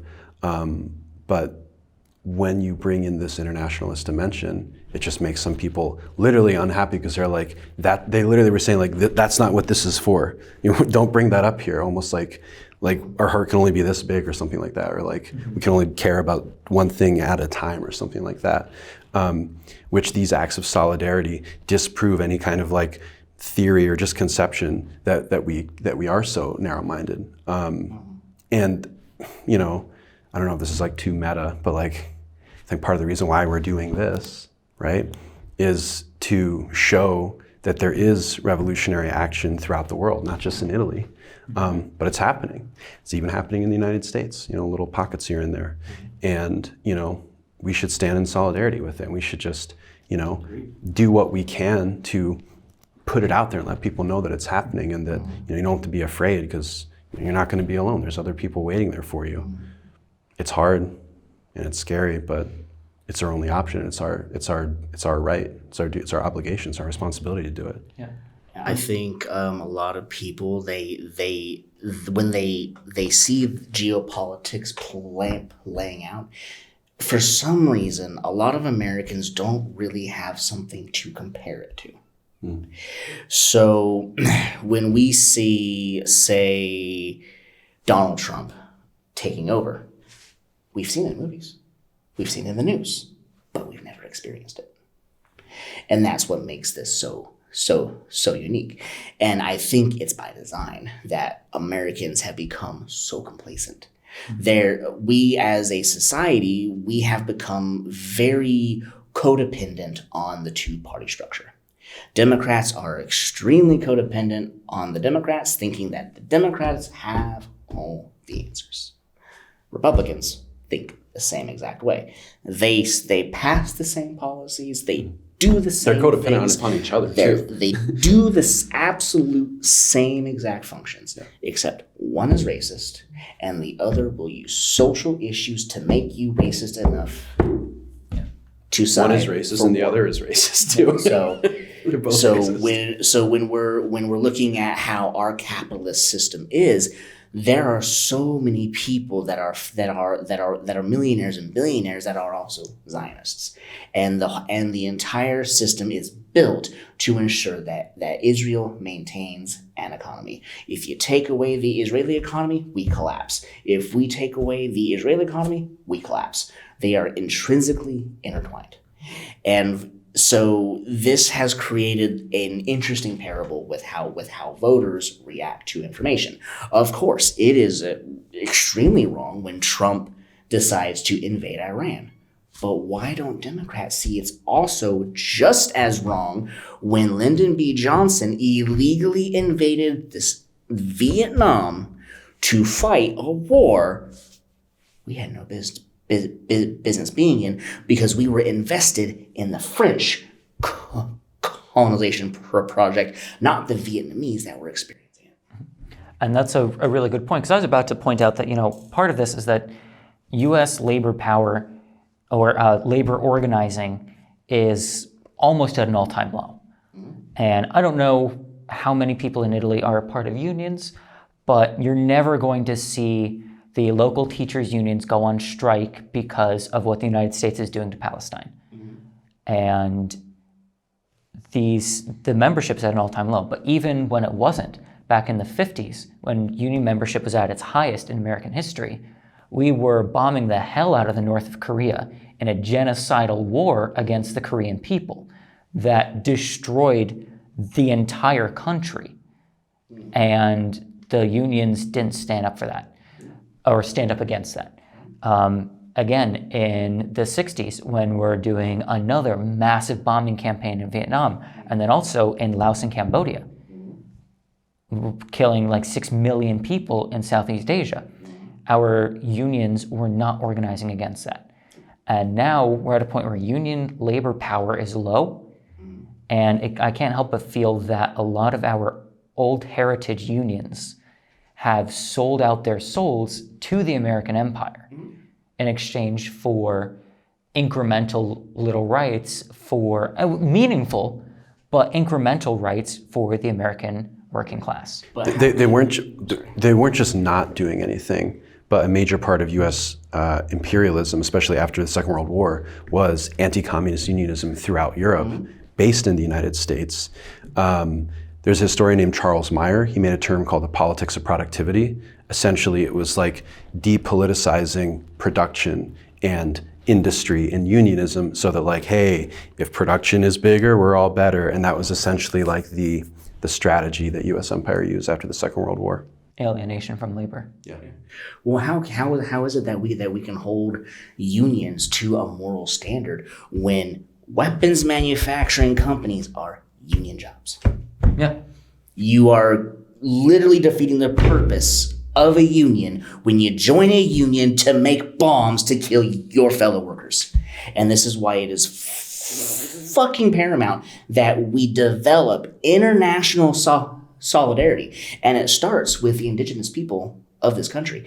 But of course, Democrats, they don't want to hear that. They hear the word indigenous, they go, oh my God, I can't deal with it. Because they also don't want the accountability of what they did to the indigenous. Because they turn around and did it again to the blacks, and then turn around and did it again to the Asians, turn around and then did it again to the Jewish. It's this constant cycle on repeat that both of these parties are demonstrably accountable for, that seek to say, oh, it's not me, it's you. It's the same politics scheme on both sides. Two fascist parties, pot, me kettle. That's the argument of the Democratic and Republican parties.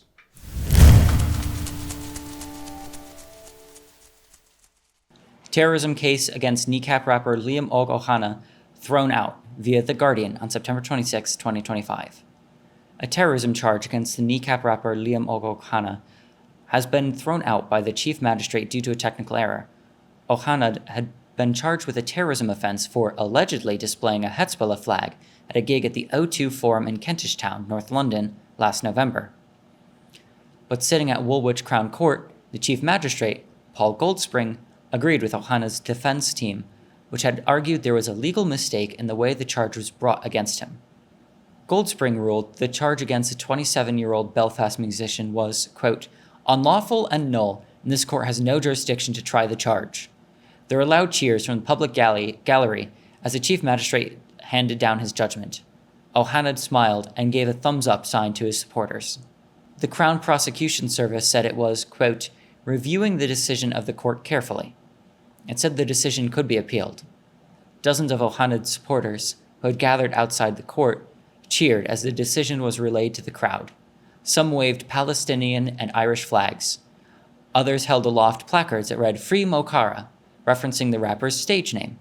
Ohana, who is referred to by his anglicized name Liam Ohana in court documents, arrived at court wearing a Palestinian keffiyeh, a balaclava in the colors of the Irish tricolor, and sunglasses. After walking out of the court, he told his supporters, quote, this entire process was never about me.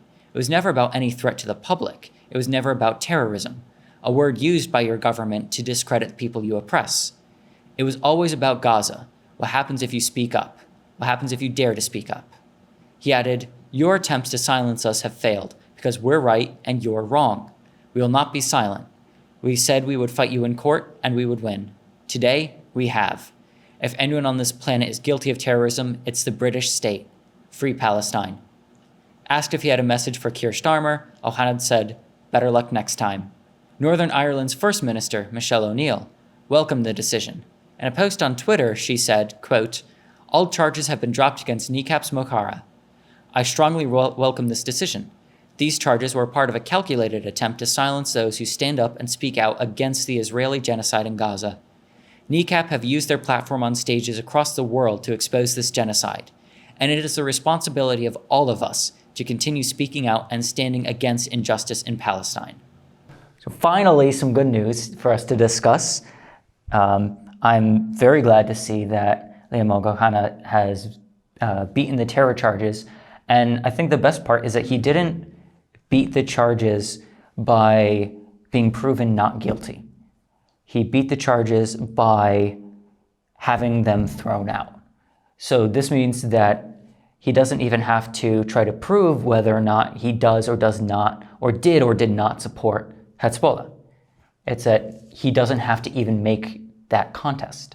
Of course, Mochara and the rest of Kneecap have to be on their toes because the British imperial establishment is at their throats 24/7. But I'm really glad to see our guys win something for once. How do we think this bears upon the issue of Palestine Action, which is probably a more nefarious use of the terrorism charge? Do you think that this bodes well for them, or do you think that it won't be as successful for their situation? It definitely won't be successful for Palestine Action because they got out of this through improper court filing. Yeah. So certainly, activists who have been arrested under terror charges by the UK for involvement in Palestine Action could certainly look into to see whether or not their court filings were incorrect and thus invalid. Mm. But this isn't a copy-paste kind of solution to the copy-paste charge. It was poor court filing that got the case dropped or thrown out instead of being proven not guilty or being proven that they weren't supporting terrorism. Of course, what terrorism is, and like O'Hanna said, is really rich for the UK to criticize anybody of being pro-terror. Not only did the British government terrorize, 26% of the world at their peak of occupation, but even more recently, they ran concentration camps in the north of Ireland in order to imprison the local populace. They funded, in the words of Eric Andre, illegal paramilitary death squads, and they sent their own terror hit squads like the Black and Tans into Ireland, burned Cork, gunned down women and children willy-nilly, and then when they were thrown out, those same units were immediately deployed to Palestine in order to fight Arab nationalist movement. So the biggest sponsor of terror in world history is, if not the British Empire, the US Empire. And at that point, really, it's a matter of scale. Classic Irish song says, you dare to call me a terrorist while you look down your gun. And I think of all the things that you've done. You have plundered many nations and terrorized our people. The British government is the number one spreader of terror in the world, or at least was up until the U.S. hegemony.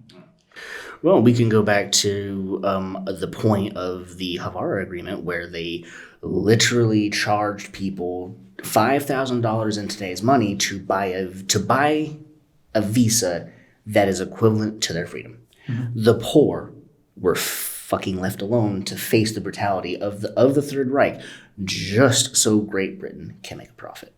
This is fucking evil. And for this British Empire to project that to say that genocide is wrong to the state, literally complicit in genocide. Mm-hmm. Literally in Gaza, in Europe, the indigenous, anywhere in the world, But to say that Palestine Action's a terrorist or organization, on what fucking grounds? It makes not a fucking lick of sense. Especially now that there's a Palestinian embassy right where the Balfour Declaration was signed. Why the double standard? To say that Palestine Action's terrorist organization, but then to say that, yes, we support a Palestine state and here's the embassy. So you're saying that they're terrorists for supporting this? Makes no sense. Well, it's because they're terrorists, or Palestine Action is considered terrorists for taking action against weapons manufacturers. It's all well and good, according to the British, to go out and say, yeah, I oppose genocide. I think Palestine should be a state. But the minute you do anything about it, you've crossed a line. And you're going to be thrown back over that line at gunpoint. Right. But to say that property damage is terroristic while bodies are flayed out on the ground bleeding, I think the UK needs to reevaluate. Well, I mean, Soldier F, who was involved in gunning down 14 men and women and children in Derry, is going to be tried, I think, in December. And he's part of an army that still occupies the north of Ireland. 6 counties are still occupied by the British Crown. And they're still an imperial force. They're still profiting off genocide, occupation, and exploitation. So to challenge, it's just like in America where, they're going, oh, Antifa terrorist or trans-Tifa or whatever they call it. If you push back against the government, that is the biggest, or really against capital, that's the biggest crime you can commit. Luigi Mangione was attempted to be branded a terrorist. Kneecap is considered or was charged as terrorist. Palestine Action, considered terrorist. Hezbollah, Ansar Allah, Hamas. And it's because terrorism, frankly, isn't real. So, an important detail in Luigi's charge was he tried to make Americans lose faith in the healthcare system. Like that was actually, literally. Oh, I think insurance premiums does a better job. Yeah, I was going to say, this is the first time I learned that Americans had faith in the healthcare system. I had so much faith in healthcare, and then he did that, and I was like, I didn't even know. I was just in an elevator somewhere, and I was like, oh no. Well, hold on a second. How many citizens of the UK do you think are active members of the IDF? It's a very good question. For them to say that Palestine Action is terrorism, well, how many of their citizens are actively engaged in committing genocide in Gaza? Yeah. And I mean, England was the first colonizer of Palestine. Definitely more than our members of Palestine Action. Yeah. Yeah, definitely a larger number. And they're going to get away with it. Yeah. When the Palestinians win and these guys go home, they're not going to be tried. They're not going to be looked at any differently on the street.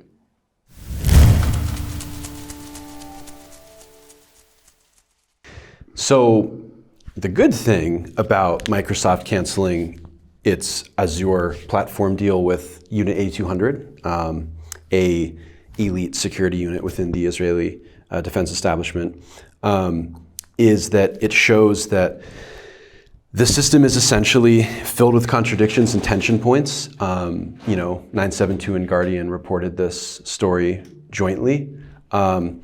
However, this isn't the complete defeat of Israel's surveillance and security system over Palestinians.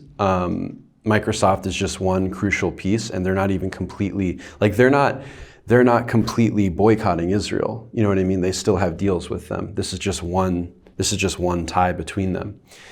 So I think that I have mixed feelings about this. I'm waiting for it to, well, I guess it probably already has, and maybe we don't know the extent of it, but I'm waiting for it to come out here, for them to start patrolling all of ours. I saw an article yesterday, maybe, about something very similar being developed and executed here in the United States. I'm just waiting for it to be our turn. Yeah. The imperial boomerang, and this is why Israel is allowed to exist. This is why the United States invests so heavily in Israel. It's because it uses the Palestinians as live test subjects for weapons development and surveillance development. And of course, the end game here is not just for the United States to lock down people or dissenters in foreign countries, but to lock down the public here so that way the only thing that goes on here is pro-American empire thought and action. Yeah. Another good example of this super surveillance tech stuff is the Elbit systems. Elbit is a very popular surveillance system that is used in Israel to keep basically the sharpest of eyes on the Palestinians. That same system is used here in the United States on indigenous tribes, especially tribes that are located close to the Mexican-American border. Because there's some bullshit that the government believes that the immigrants are finding refuge through the reservations and finding the way to freedom through that, and that's what they use the Elbit systems for, to fix that problem. So this is very much part of the imperial boomerang. So if they're using it on our indigenous and the Palestinians and us, well, then I think we need to draw some intersectionality here, and care to venture a thought into what other technological advancements that Israel has, that they have billions invested in, that we don't know anything about yet. And part of its surveillance, part of its weapons, part of its Microsoft, the whole technological establishment and AI itself is all a huge benefit to Israel. And the more that we have these powerful AI systems and these new data centers that are being built that no one's really appreciating at the moment, probably never will, how much of that CPU space is going to be used for nefarious purposes against the people. Mm-hmm. And of course, at the expense of the people, nonetheless, not just tax-wise, water-wise, space-wise, natural wildlife, bulldozing either people's homes or forests and whatnot to build them in order to run these projects to surveil the American public, which is all now relatively legal thanks to the Patriot Act. Yeah, so it's like when people look at how we operate with the Patriot Act and then look at China and be like, oh, they're so authoritarian and they're so aggressive and they're so, blah, blah, blah. Well, China has to protect themselves from us. That's just the fact. Israel doesn't have to protect themselves from us because we empower them. And then they endanger the rest of the world.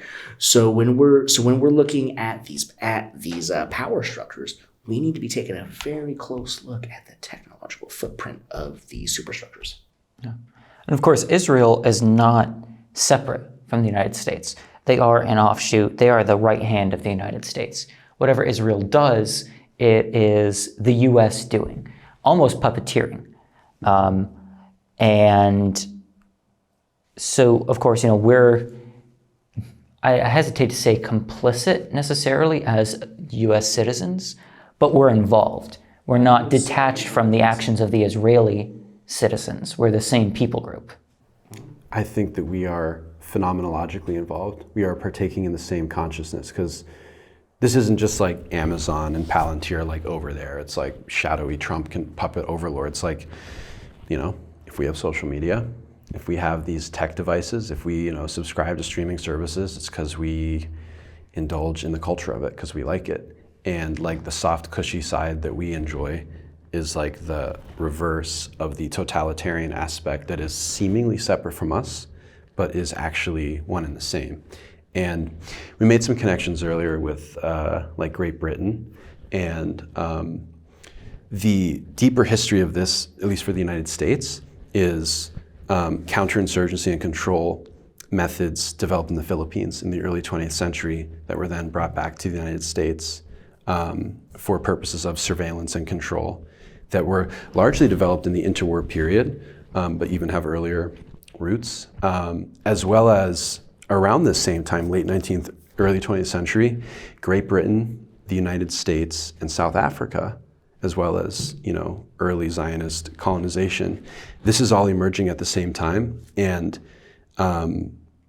U.S. slave owners in the South and, Jim Crow legislation in the South was studied by South Africa and vice versa for these population control methods. So there's like a transatlantic settler colonial, what's the term? I think it's called a knowledge community that essentially is shared by elites of this kind of empire that we are a part of. So that's the deeper context of the US-Israeli surveillance population control method that is there are already so many similarities with the surveillance control system. I mean, Occupy Wall Street was totally surveilled and infiltrated. I mean, it goes back very, very deep. Lawyers and family members report that they have been unable to locate the inmates at the infamous Florida prison after they disappeared from the ICE database via El País, September 18, 2025. Hundreds of people detained at the Alligator Alcatraz Immigration Processing Center west of Miami, Florida, appear to have vanished. They have disappeared from the Immigration Customs Enforcement, ICE, online database, and their lawyers and families have been unable to locate them, according to immigrant advocacy groups. Quote, when searching for the people detained there, the ICE locator now says, call the Florida Department of Corrections for details, said Luis Sorto of Sanctuary of the South, a network that offers legal services and participated in a lawsuit against the government over restrictions on access to lawyers for the detainees at the infamous immigration jail. All of the plaintiffs who are being held at the center were transferred to another location after a new lawsuit was filed in August, challenging Florida's authority to detain people there, Sorto added. That lawsuit also noted that the detainees did not appear in ICE's tracking system. The American Civil Liberties Union, the ACLU, which filed the lawsuit, described Alligator Alcatraz as a, quote, black hole, noting that some of the people were missing, effectively off the radar of the immigration system, and, quote, their lawyers and families often don't know where they are or how to contact them. Eunice Cho, a senior staff attorney at the ACLU's National Prison Project, told El País that ICE's persistent refusal to promptly update detainee locations, quote, is a significant obstacle to effective attorney-client communication, undermines due process, and is yet another hallmark of the detention system's cruelty. A Miami Herald report indicates that about 800 detainees no longer appeared in ICE's online database as of late August, and another 450 did not have a location, but rather simply the message, call ICE for details. A judge ruled in August that the state must dismantle the camp following a lawsuit filed by environmental groups and a local Native American tribe, but an appeals court halted the ruling and allowed the center to continue operating while the litigation continues. Following the ruling, however, a state official said the facility would be empty within a few days, and authorities indicated they were transferring detainees to another facilities, including some in Florida flagged by human rights organizations for poor conditions, and others outside the state. Reports indicate the number of people detained there has decreased significantly. However, it is unclear how many people have been deported from the site or transferred to other immigration detention centers. Some detainees told the Miami Herald that authorities are pressuring them to voluntarily agree to deportation, and Florida Governor Ron DeSantis said late July that about 100 had been deported from the site. Alex Soleimani, a Miami immigration attorney, told the Miami Herald that he went to see one of his clients in immigration court at the Crone Detention Center, southwest of Miami, where he learned he had accidentally been deported to Guatemala. Soleimani told El País on Wednesday that his client remains in Guatemala and is working with ICE to obtain parole that would allow him to return to the United States. Other lawyers say they must schedule an appointment 3 days in advance to meet with their clients in person at Alligator Alcatraz. The Department of Homeland Security, DHS, said in an email that the number of detainees at Alligator Alcatraz fluctuates constantly as they are deported and transferred to ICE detention centers for further removal proceedings, and that all detainees have opportunities to communicate with attorneys and family members. Quote, ICE's goal is to remove illegals from the country as quickly as possible, DHS said. ICE did not respond to a request for comment from this report. Alligator Alcatraz was built in just over a week on a former airstrip in the Everglades, the vast wetlands west of Miami. President Donald Trump endorsed it with a visit for its inauguration in early July, and it began receiving detainees almost immediately. Allegations of poor hygiene, food, and mistreatment soon arose. The Florida Department of Emergency Management operates a facility. The state established another immigration detention center north of the peninsula in a former men's prison, which it named Deportation Depot. So this article was published in September 18th, and now it's October 1st. From what I understand, we now have a bit more of a clear picture as to where these people are, yes? Yes. I heard that the people that went missing in Alligator Alcatraz ended up at either Fort Bliss or somewhere in Montana. So this is alarming in and of itself because the records were never kept. So if they can move an entire 1,500 to almost 2,000 people from the Everglades in Florida to Fort Bliss, Texas, or wherever else in Montana, that's a very clear indication that they can move people without us knowing about it. There has been rumors that have yet to be really validated, but the amount of evidence that is showing up is staggering. The idea that the U.S. government is putting people in chains and yeeting people out of the back of C-130s into the ocean. This is very, very alarming, especially following a recent tweet from Laura Loomer, during this whole time when Alligator Alcatraz was Alligator Auschwitz, indeed, to be more accurate. She tweeted that 68 million people will need to be fed to the alligators of the Everglades. That tweet is a violation of the Genocide Convention. So literally what we have going on here is nothing less than an ethnic cleansing taking place on U.S. soil. Rounding up of a whole bunch of people of a certain ethnic group and throwing them all in a camp in Montana. It's the last time I heard that one. Spoilers, we'll be getting to that shortly. Wasn't it Korea? Yeah, it just goes to show that like these loopholes or like the not accidentally faulty record keeping of this system, like our government is literally a criminal enterprise. And it's not just because like it was really good and then some criminals came in and we can vote them out. Like it's like, you know what I mean? It is structurally set up to control and police the population, to keep them subordinate for the process of accumulation. They're like, they are the terrorists. And it's never been more obvious. It's not a surprise. Like it's not like we're just learning this in 2025. But the possible benefit of this is that the truth has never been, the emperor has never been more naked than now, as I like to kind of think of it. I like to think that the propaganda isn't as effective as it was. Like, I don't think that like 2025 propaganda is as effective as like Cold War era propaganda.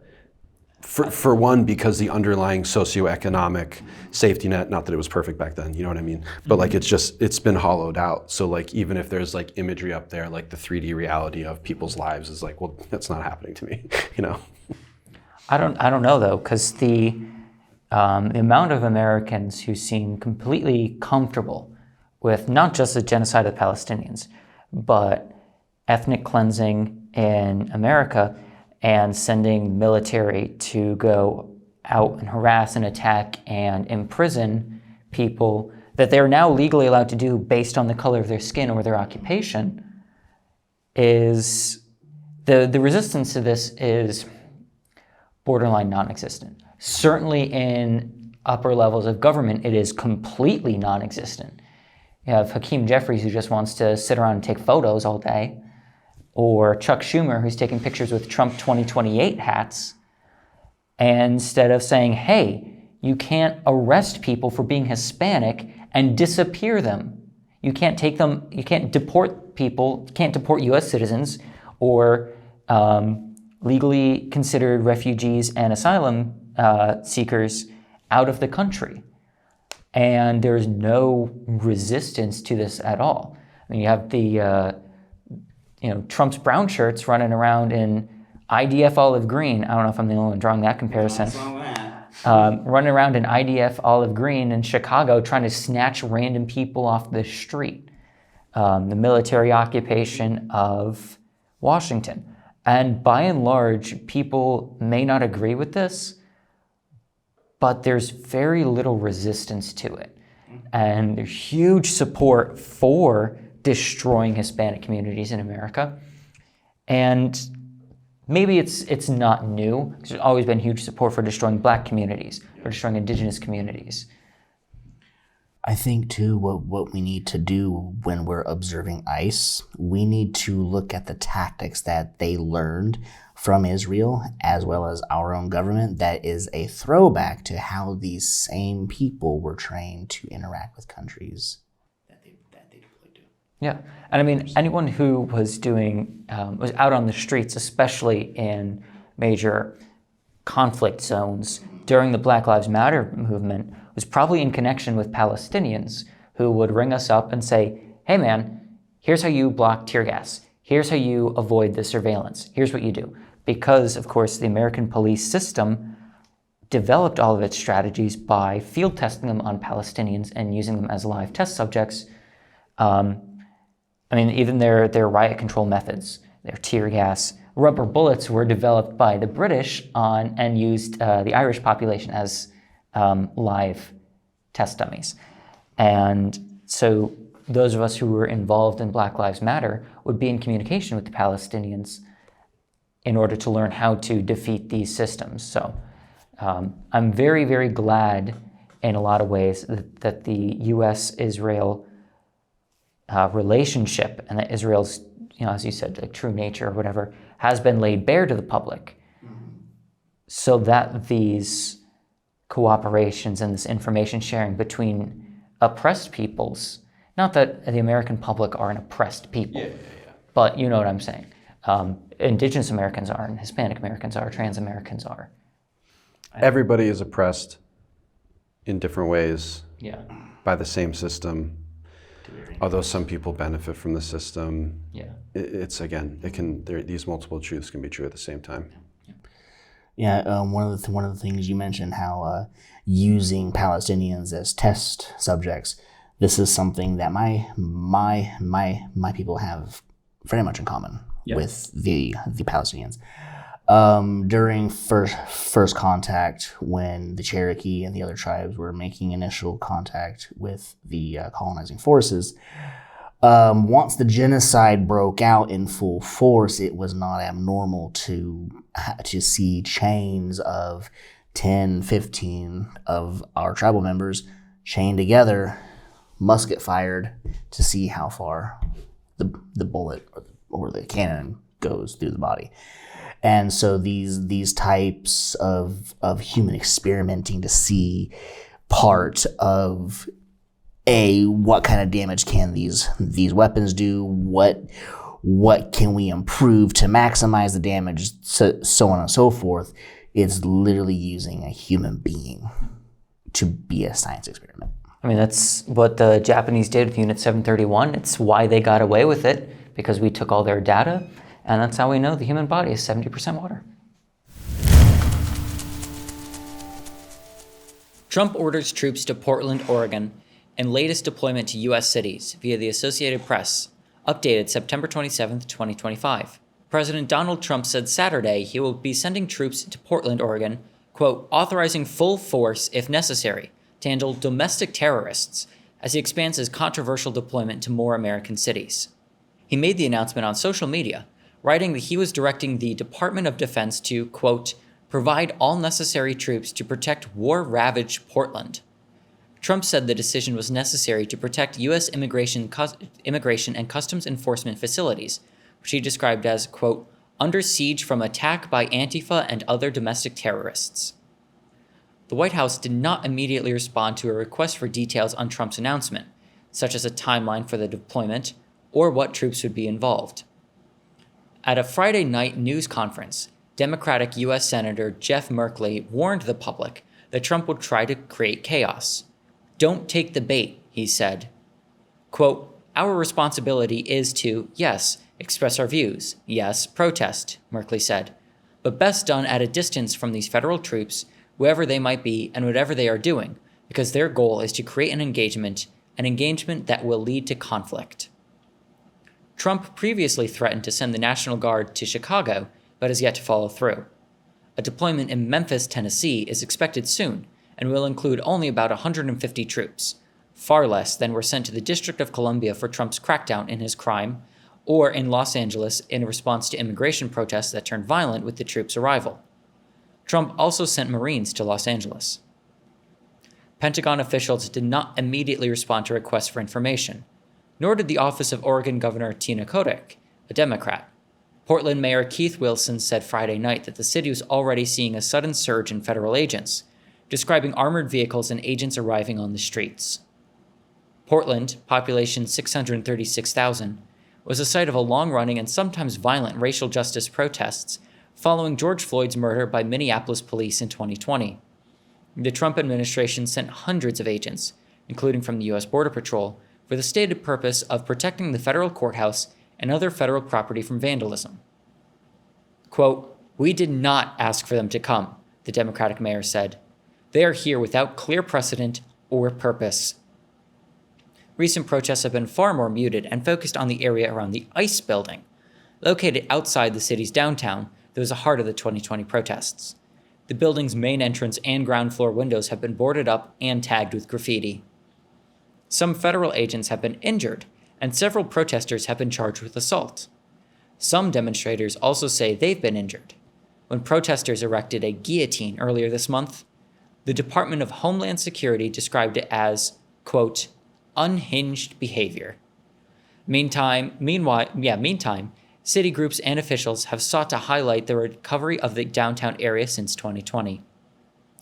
This summer was reportedly the busiest for pedestrian traffic since before the coronavirus pandemic, and overall violent crime in Portland from January through June decreased 17% this year compared to the same period in 2024, a recent report from the Major Cities Chiefs Association found.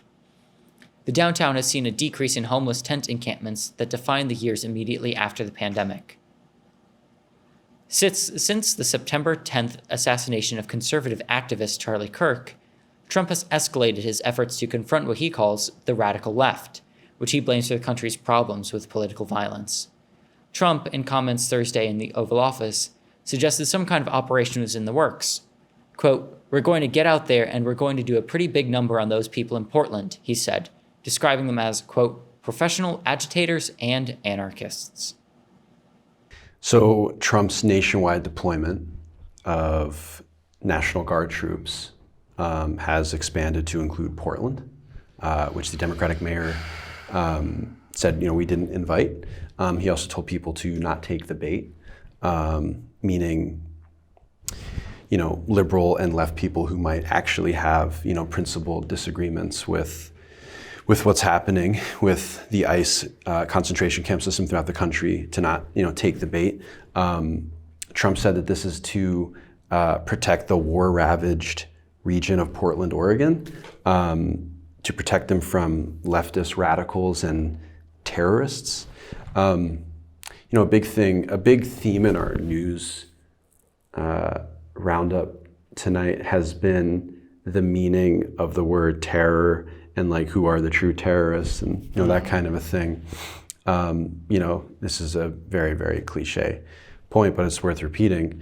For the past 24 years, terrorism has been an ideological construct used to protect the global terrorist empire of the United States, including a domestic police state. And that's, so this is essentially what's happening in Portland. We've seen it in other cities and states throughout the country. It's laying the ground for an infrastructure that could be used by future presidents, which is something that we should consider. And with whatever is coming in the next, generation. But not a good development. It's illegal as fuck. It's a violation of the Posse Commentators Act. It makes it illegal for the U.S. military to be used for law enforcement purposes on U.S. soil unless under certain circumstances like an insurrection. I'm sorry, a bunch of lefties going out for tea is not what I would call an insurrection conditions, So we're having our 1920s Bella Ciao moment right here in the US of A. We have soldiers marching in our streets. There's no other which way to put it. They are there to enforce the illegal actions of an illegal president who illegitimately stole his way to the election. Google it. He simply said that the election was rigged in his favor. There is no justification anybody should have to believe a word that comes out of this individual's mouth. This is an insurrection against the American people. It is a terrorist action against the American people because he simply just wants to destroy his enemies. Not because he wants to, have a friendly chat. No, he directly said that he hates his enemies and that his desire is to cause harm. So no matter if people take the bait or not, if the first 7.62 or 5.56 or 9mm round that is fired from a military weapon held by a military person, I fear it's all over at that point, and there will be an uprising like this country has never seen before. Right now, people are terrified. People are scared. People are worried to leave their own homes, especially if you're somebody like me who's trans, because apparently being a transgender person makes you an Antifa lunatic. It should. But it's this fucking mindless grovel that is coming out of the mouth of somebody who literally led an insurrection against the Capitol, stole classified materials, raped a porn star on multiple counts, and then stole his way into an election. Oh, and now he's on the fucking Epstein files. Yeah. This guy is doing everything he can to avoid being held accountable, just like Benjamin Netanyahu is, and just like that other guy, what's his name, from freaking Ukraine. Because these people don't want their freaking democracies to hold them accountable. So you know what? If this world is truly watching right now, then we need to take a look at what just happened in Italy, and we need to figure it out. We need to organize, rinse, and repeat, because this administration is not stopping. Yeah, few of them do, until they are stopped. And what did it take to stop the fascists last time? Boots on the ground. And I'm always going to hope that it never has to come to that, but I mean, there are boots on the ground. Mm-hmm. So, in multiple cities. Yeah. And once again, I point out that the Democrats aren't doing shit about it. Mm-hmm. The fundamental thing about revolution, it's never offensive. Revolution is self-defense. And when they impose those conditions on the American people who have grown up living underneath school desks from active shooters, who grew up experiencing the pain of the Cold War, who grew up experiencing Vietnam and then Iraq, everybody is feeling the same way right now. You've sent us to war, and now you're unleashing it against us. And this is not the first time in this country that any administration has deployed the military against its own people, like under President Hoover with the bonus check army. Yeah. When they came home from World War I and said, "We're fucked up, we need our fucking money," and Hoover's like, "Hey, Patton, go take care of business." American veterans. So this country simply does not give a shit about its people. Yeah.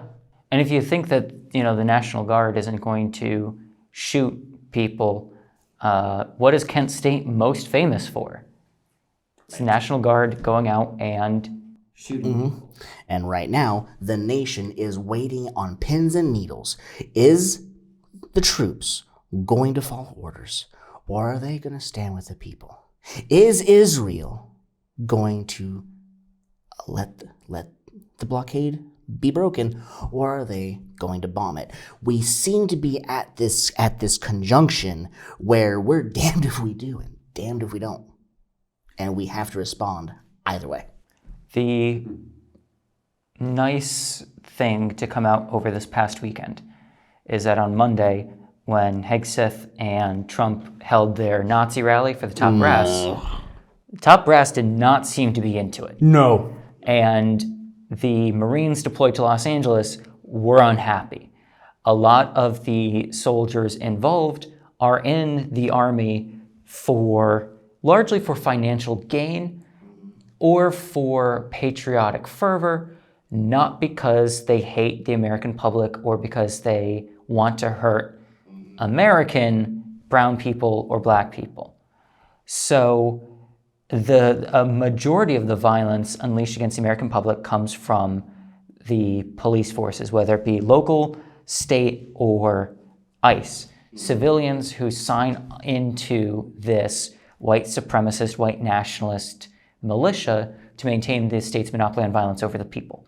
The military is totally comfortable with being outrageously violent and racist and terroristic against non-Americans, but they largely, to me anyway, don't seem very interested in doing stuff in American cities, and that gives me some hope. So, quick update on this: the app has been taken down, and the reason is not because it's illegal to record phone calls without permission. It's not because of anything involving legality or surveillance. It is because the app had a major data breach and everyone's information was stolen. Okay. Well, I know in states like Pennsylvania, it's actually illegal to record phone calls, yep. and AI is notorious for data breaches. Yeah, and I mean this was the number 2 app. And then I think number 4 worldwide for free apps on the App Store. Yum. And a ton of people were using it. You got paid 30 cents per minute for every phone call you recorded.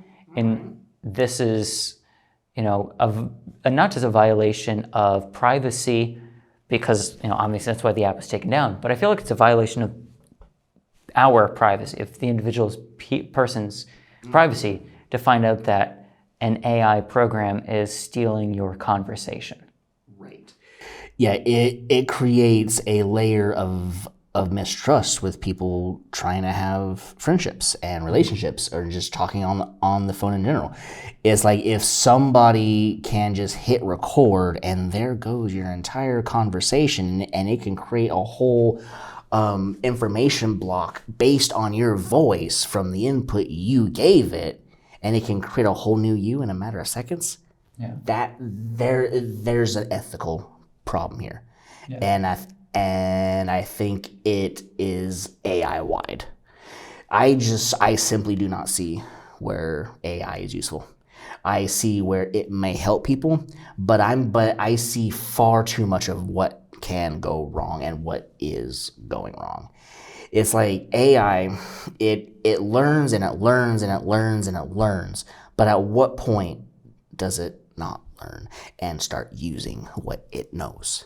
Mm-hmm. And it's like, I know that sounds like kind of like a Skynet-y type thing, but based on our nation's history and the development of technology, it's only a matter of time before AI is able to learn its enemy so well that it turns on its user.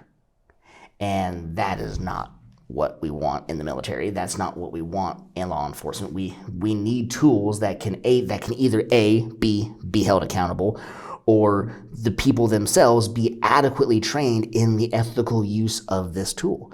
And with what AI can do and the amount of data centers that is needed to power these, the ecological fallout for it, the economic fallout for it, and not to mention the AI bubble is about to burst. All of these companies have forked over billions of dollars to build this up as fast as possible to compete with China, to compete with their DeepSeek models, and their other platforms that they are working with over there. We have invested countless billions of dollars. At what point in time are these investors going to say, "Nope, I want a return on my investment"? And there goes the entire industry. And then how much of people's lives are in on this, and it just gets sold to a third party?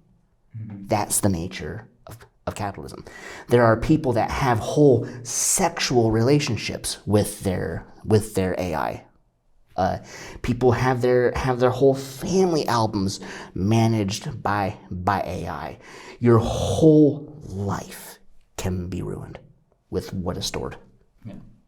Well, I mean, if you're investing that much of your personal life into a machine in general, I don't know, you kind of have to call that into question. People who are, dating AI programs or whatever, I don't know, go outside. But touch grass. Yeah, I understand things are hard for some people, harder for some people than others. I don't know. And that's a different conversation, but I don't know. It can never be me. Anyway, I think that the AI bubble and the stealing of people's, we see a huge discussion over stealing their artwork. And the big problem is that, like you said, in our society, in our capitalist-run society, where profit and the accumulation of capital is paramount, and the well-being of the people is totally irrelevant, outside of the people's ability to continue to generate capital for the capitalists. It's designed to put people out of work. Yep. And that would be great if work, or if your living conditions weren't predicated on your ability to work. Right. Sure, especially when it comes to creative passions, the AI putting people out of work, it still won't help them, because the reason why they do it is passion. But, AI being able to write scripts or whatever could be a good thing, because it would reduce labor necessary to do things.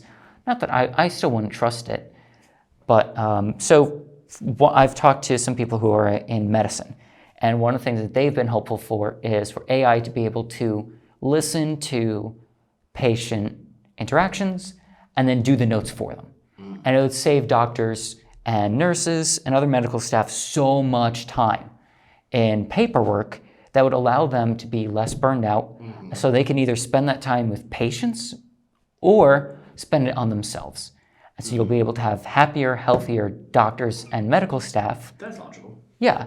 The problem is that it's going to be it's all for profit. So it's the companies are not interested in making doctors and nurses' lives easier. It's not interested in getting more accurate information from patients. It's not interested in creating less work for medical scribes. It's interested in putting them out of business. Right. So, if your job is to take notes for these doctors, your job can be replaced by AI. If you can go home and now you don't have to work anymore, that'd be fantastic. Well, it's like, I believe that a worker is fine-tuned exactly the way they need to be to do their job. There's an example that I can use, and it was when a airline captain by the name of Sully landed a plane on the Hudson River. There was a plane crash, where he landed in the Hudson, and they had him go through a sim a number of times, trying every avenue way to show that there was another way that he could have done it without having to land the plane in the Hudson River. And so they ran this sim first alone, and they're like, well, the program can do it. Well, the program has a fallacy, because you can program the program to react the second something needs to happen. There's the human component where you feel where you feel the machine, where you know the machine, you know the speed, you know where you can push it. And that's how he was able to figure out that no, he can't turn around and go back to the airport, that his only option was to safely land the plane in the Hudson. And only human ingenuity can understand that, because a computer program is designed to perform a task. It is not designed to think. It is not designed to feel. It is not designed to have empathy whatsoever. And the way it is even being used in the creative industry is honestly amongst the worst things. Because take a look at what we have here. We have a film set, right? An AI program replaces all of this. And somebody can easily do what we're doing with a push of a button and taking away all the work that we're doing. That is not fair. So AI needs to be heavily regulated, if not regulated out of pure existence.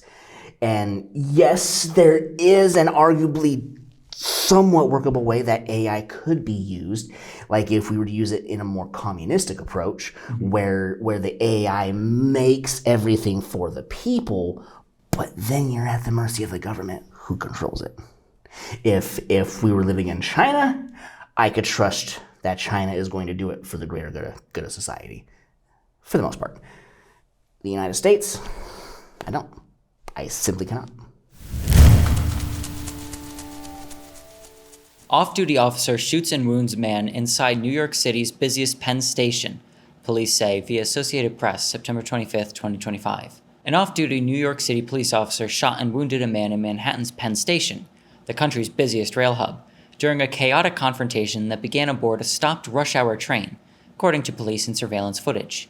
The officer and her husband, who is also a police officer, were waiting for a Long Island Railroad train in Plainclothes at 7 p.m. Wednesday, when a 32-year-old man attempted to rob them, a spokesperson for the NYPD said. Police said the female officer fired her weapon at the man, striking him in the arm. He was hospitalized in stable condition.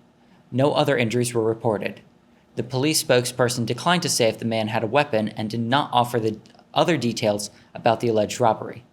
An official who viewed surveillance footage told the Associated Press that the man aggressively approached the couple soon after they walked onto the train and appeared to exchange heated words with the male officer. The video, which has no sound, does not show the man brandish a weapon or touch either officer, the official said. The male officer then shoved the man, who fell back onto the platform, then got up and punched the officer in the face, according to the official who viewed the video. The fight then moved back onto the platform, at which point the female officer can be seen firing her weapon at the man. The official agreed to describe the surveillance video on the condition of anonymity, because they were not authorized to speak about an ongoing investigation. The AP has not watched the footage. Police blocked off the area where the shooting took place, but no major disruptions to rail service at the station were reported. The railroad station, underneath Madison Square Garden, can serve roughly 600,000 passengers daily via Amtrak, the New York subway system, and 2 regional rail lines, the Long Island Railroad and New Jersey Transit. In April, President Donald Trump's administration announced it would take control of the planned $7 billion reconstruction of the aging station, sidelining the city's mass transit agency. I don't know when the last time you were at Penn Station was. Penn Station and Moynihan Train Hall. Moynihan Train Hall is gorgeous. I'll give them that. But they are patrolled by armed soldiers carrying automatic weapons. Like bona fide certified soldiers. Soldiers, yeah, I've seen them. Like the New York National Guard, I think, patrols all of New York's transit system now. So the idea that an off-duty police officer would have to shoot an unarmed guy getting into a fight with her husband seems a little far-fetched to me. Just right off the bat, that's my immediate first impression upon reading this article.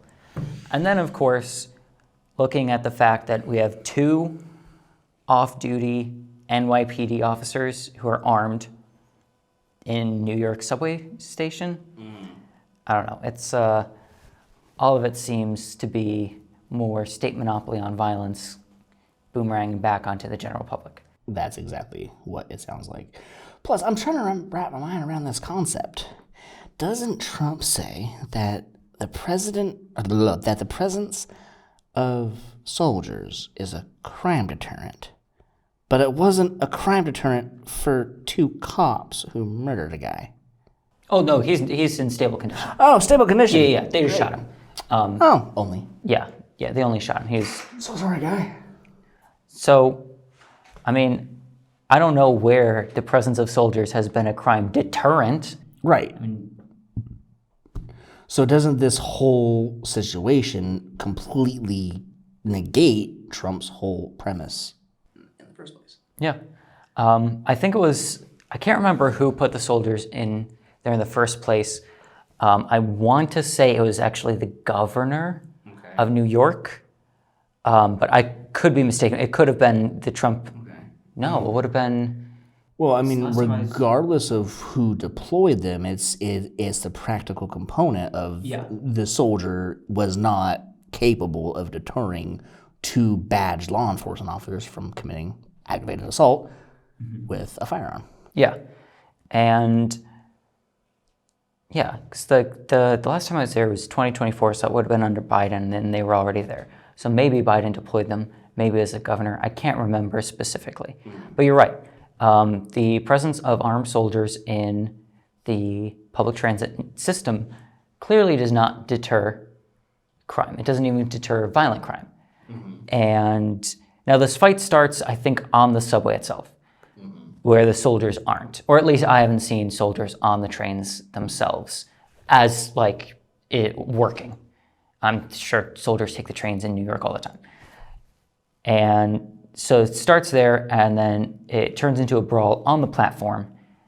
And as you and I know firsthand, physical altercations do not require lethal force. No. Especially unarmed altercations do not require lethal force. Sometimes it can get there. Rarely. But if you have 2 NYPD officers, which are, of course, the 5th largest military in the world? Wait, this goes deeper. If they're NYPD officers trained by the IDF, then that's IDF violence on the U.S. government. Well, it's IDF violence, if you want to put it that way, on the U.S. public. But the guy who was shot was just a guy. Right. So I'm just connecting the dots. Pattern recognition. Yeah. So yeah, I think it's, unless the NYPD just suck at their jobs. Well, right. Yeah. It's the NYPD. Yeah. We know that they suck at their jobs. The thing that they're best at is collecting overtime for no work. And stealing the tax dollars of the New York City. Or apparently shooting civilians on the subway. Yeah. So I don't see why 2 NYPD officers couldn't restrain a single unarmed gentleman without having to resort to lethal force. Right. That's what they're trained to do. Yeah. Pokémon lawyers won't sue DHS for that video, former legal head predicts, via The Verge on September 23, 2025. The U.S. Department of Homeland Security, DHS, posted a piece of disgusting propaganda that glorifies the concept of a militarized police state forcefully entering people's homes and businesses and leading them away in handcuffs and zip ties, all set to the classic Pokémon theme song and using numerous pieces of obviously copyrighted imagery from the 90s TV show. There's no chance the Pokémon company, notorious for protecting their family-friendly reputation and profits with legal action, would let that fly. Right? Don't hold your breath. The Pokémon company's former chief legal officer, Don McGowan, who spent nearly 12 years there, as well as multi-year stints at Bungie and Microsoft, thinks there's no way that his former company would sue. Quote, "Even if I was still at the company, I wouldn't touch this, and I'm the most trigger-happy CLO, chief legal officer, I've ever met. This will blow over in a couple of days and they'll be happy to let it," he told IGN. Why? One reason is that, like some other executives Trump has previously and corruptly leveraged, some of the Pokémon company's leaders personally depend on the US's good graces. Quote, many of their execs in the US are on green cards, he said. Another reason, he says, is that the Pokémon company doesn't want the press. As Kotaku points out, the DHS video may be showing off raids against significant criminals, but ICE is currently under fire for snatching up US citizens. The Supreme Court also recently cleared the way for ICE to stop people based on the color of their skin, the jobs they perform, and the language they speak. So one of the things that I found funny is cops who find Pokemon Go and Pokemon in general rather addictive. And it's rather amusing because, the gotta catch 'em all component is such an easy hook for these individuals, but it goes beyond playing as it seems. It turns out that Pokemon Go was actually used as a 3D mapping tool by the government to check your space.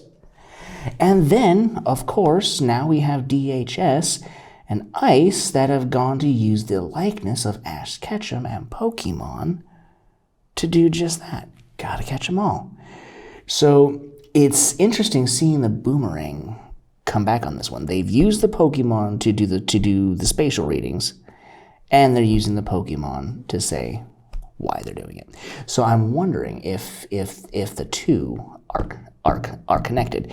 That if they use the Pokemon Go program to help identify the surroundings of where immigrants are living. I don't know. I feel like too many people played Pokemon Go when it came out. I mean, I certainly did for probably regularly for 3 to 4 years after Pokemon Go came out. And I don't think that, with the amount of people who I saw playing, especially in the early days, and even still today, I see them regularly at work, I don't think it's possible to determine using the game immigrant communities. Well, it tracks your war travel. If you catch a Pokemon in a different region of the world, it says where you catch it from. So it knows where you've been. It knows who you've talked to. It knows who you've been around, and that's exactly what the function was of this Hello Daddy or whatever Israeli program that they were using to take out Palestinian families. So it's definitely interesting seeing how that may be looping into here. The reason is that the Pokemon company, according to the article, has or one of the former heads and legal heads at the Pokemon company is declining to sue. The reason why this guy believes that they're declining to sue is that the company has so many people here on visas. And I suppose they fear retaliation from the US government against their employees here, and then probably also for Nintendo and Nintendo America. That filled in a few spaces. Yeah. Okay. So the assumption is that not only that, but Trump also is in with some of these guys. Some of these company heads are in with the Trump administration. And so they don't want to bite the hand that feeds them, and they don't want their guys to be deported in retaliation if they sue the government. Assata Shakur, Black Liberation Army member, dead at 78, via the Black Information Network on September 25, 2025. Assata Shakur, a revolutionary fighter for Black liberation, has died, per Cuban news outlet Cuba Minorex. She was 78. Shakur died in Havana, Cuba, quote, due to health conditions and advanced age, a press release from the Ministry of Foreign Affairs states. Shakur, born Joanne Deborah Byron on July 16, 1947, in Queens, New York, joined Black nationalist movements like the Black Panther Party and the Black Liberation Army during the Civil Rights era. She garnered national attention in 1973 following the shootout on the New Jersey Turnpike that left State Trooper Werner Forster and fellow BLA member Zaid Malik Shakur dead. Assata Shakur, who was wounded in the incident, was arrested and later convicted of Forster's murder.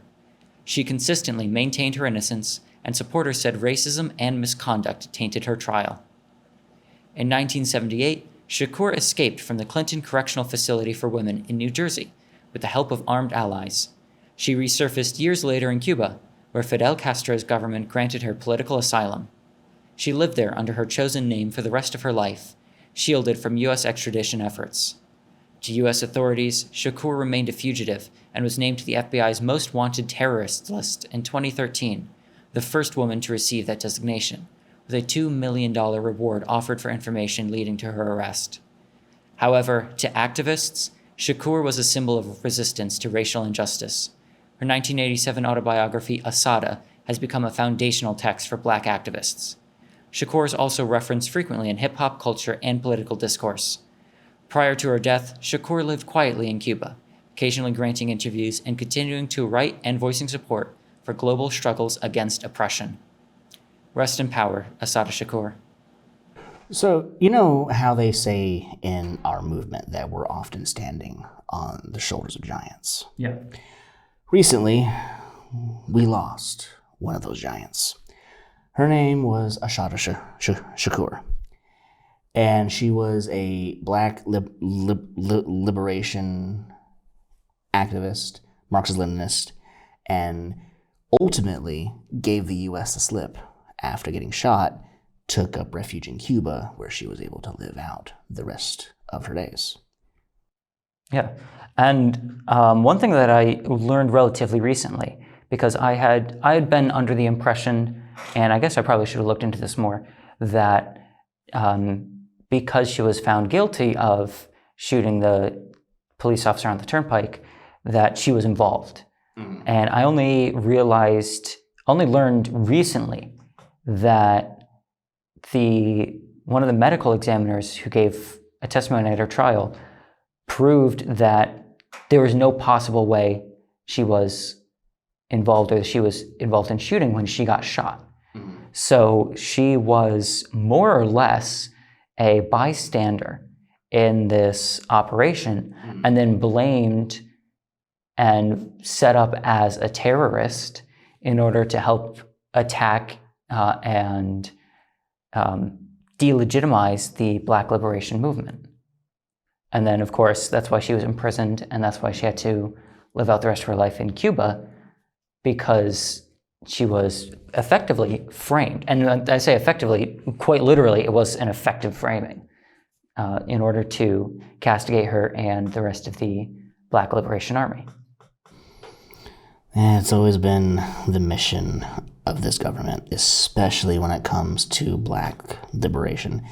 Everything from the Black Panther Party up until now, anything that can instantly dehumanize the collective power of the marginalized. And it's so sad to hear of what Assata had to deal with before getting to live out the rest of her days in the motherland. Mm-hmm. At least she got to die on socialist soil, living free and living the dream. Yeah. So with that, Assata Shakur, rest in peace, and I give you a red salute.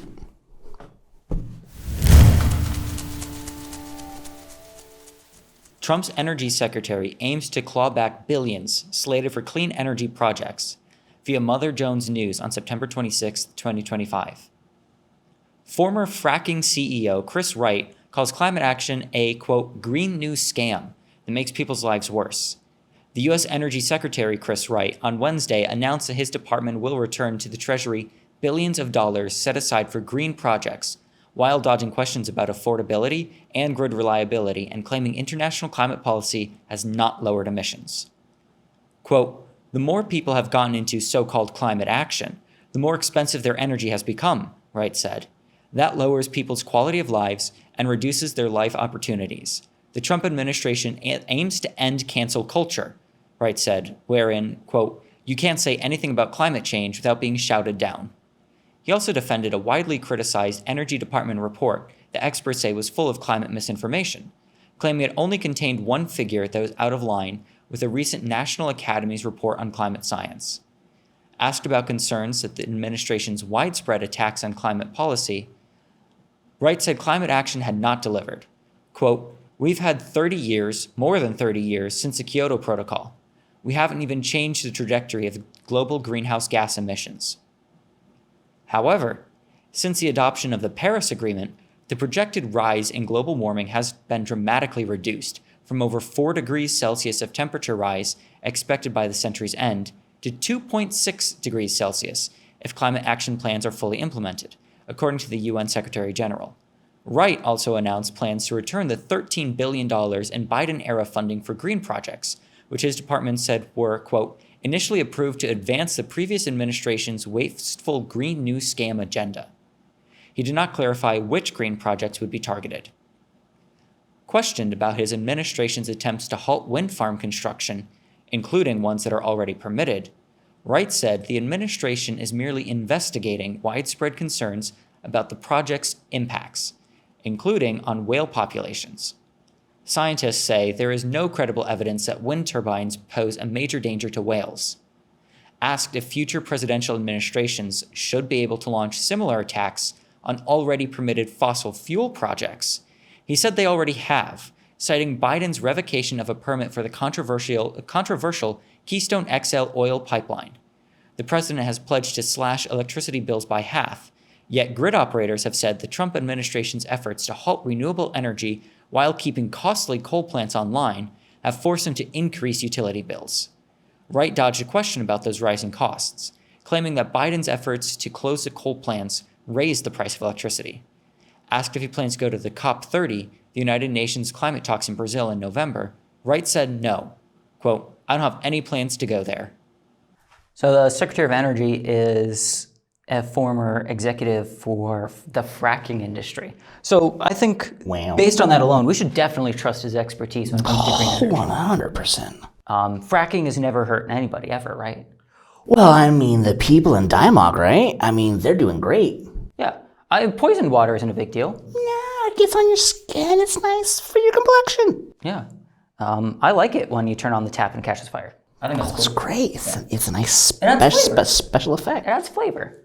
Can burn down the house if you're not careful, but that's half the fun. Hey, that's where you get the fire insurance and then collect. Hey, you use your imagination. You might be able to light it on fire and play lawn darts and still manage to survive it. Yeah. And if you really like, get your brother to go out and catch.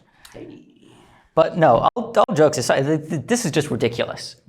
And honestly, the gentleman involved has garnered no seriousness from us on this matter. Considering the Green New Deal, which of course he's riffing on as the Green New Scam, as if clean energy is a scam.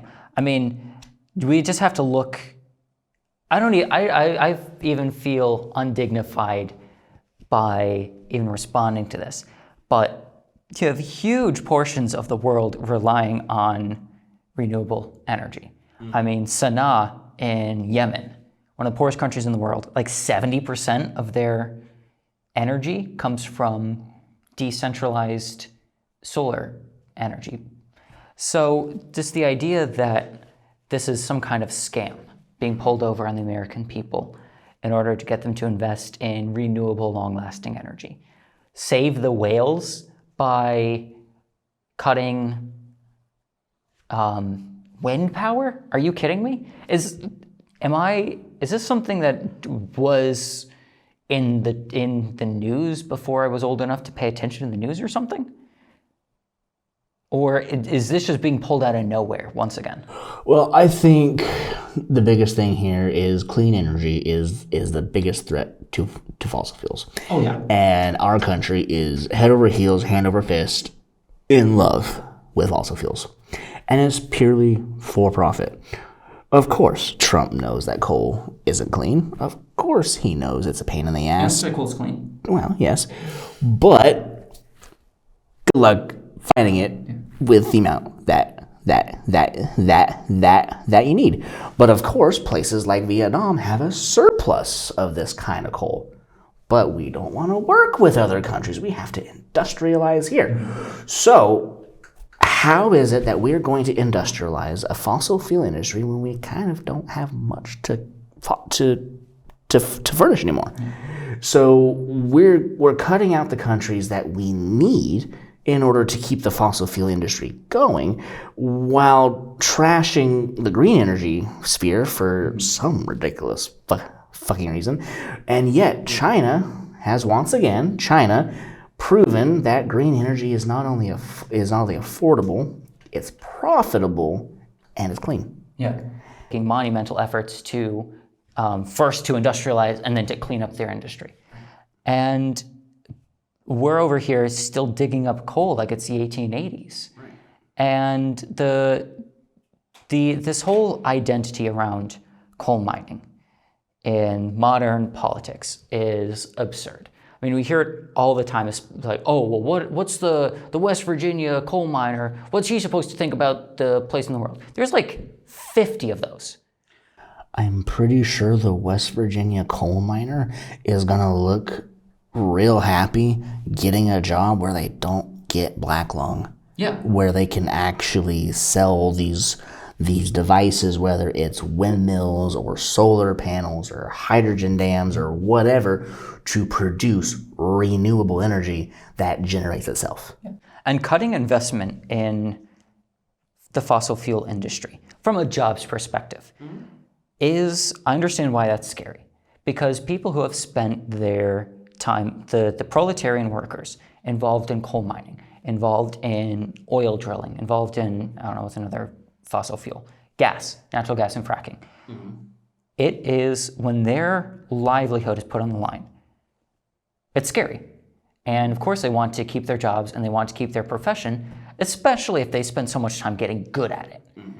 But this is only a problem because the capitalist enterprise doesn't want to spend in retraining.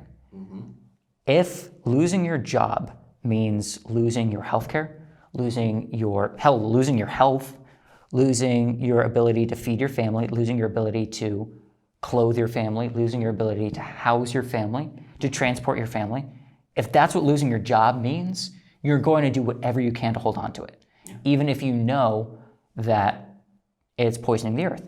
And when you know that it's poisoning the earth and you know that continuing to do it is the only thing keeping your family afloat, that contradiction is going to solve itself by rejecting the idea that it pollutes the earth.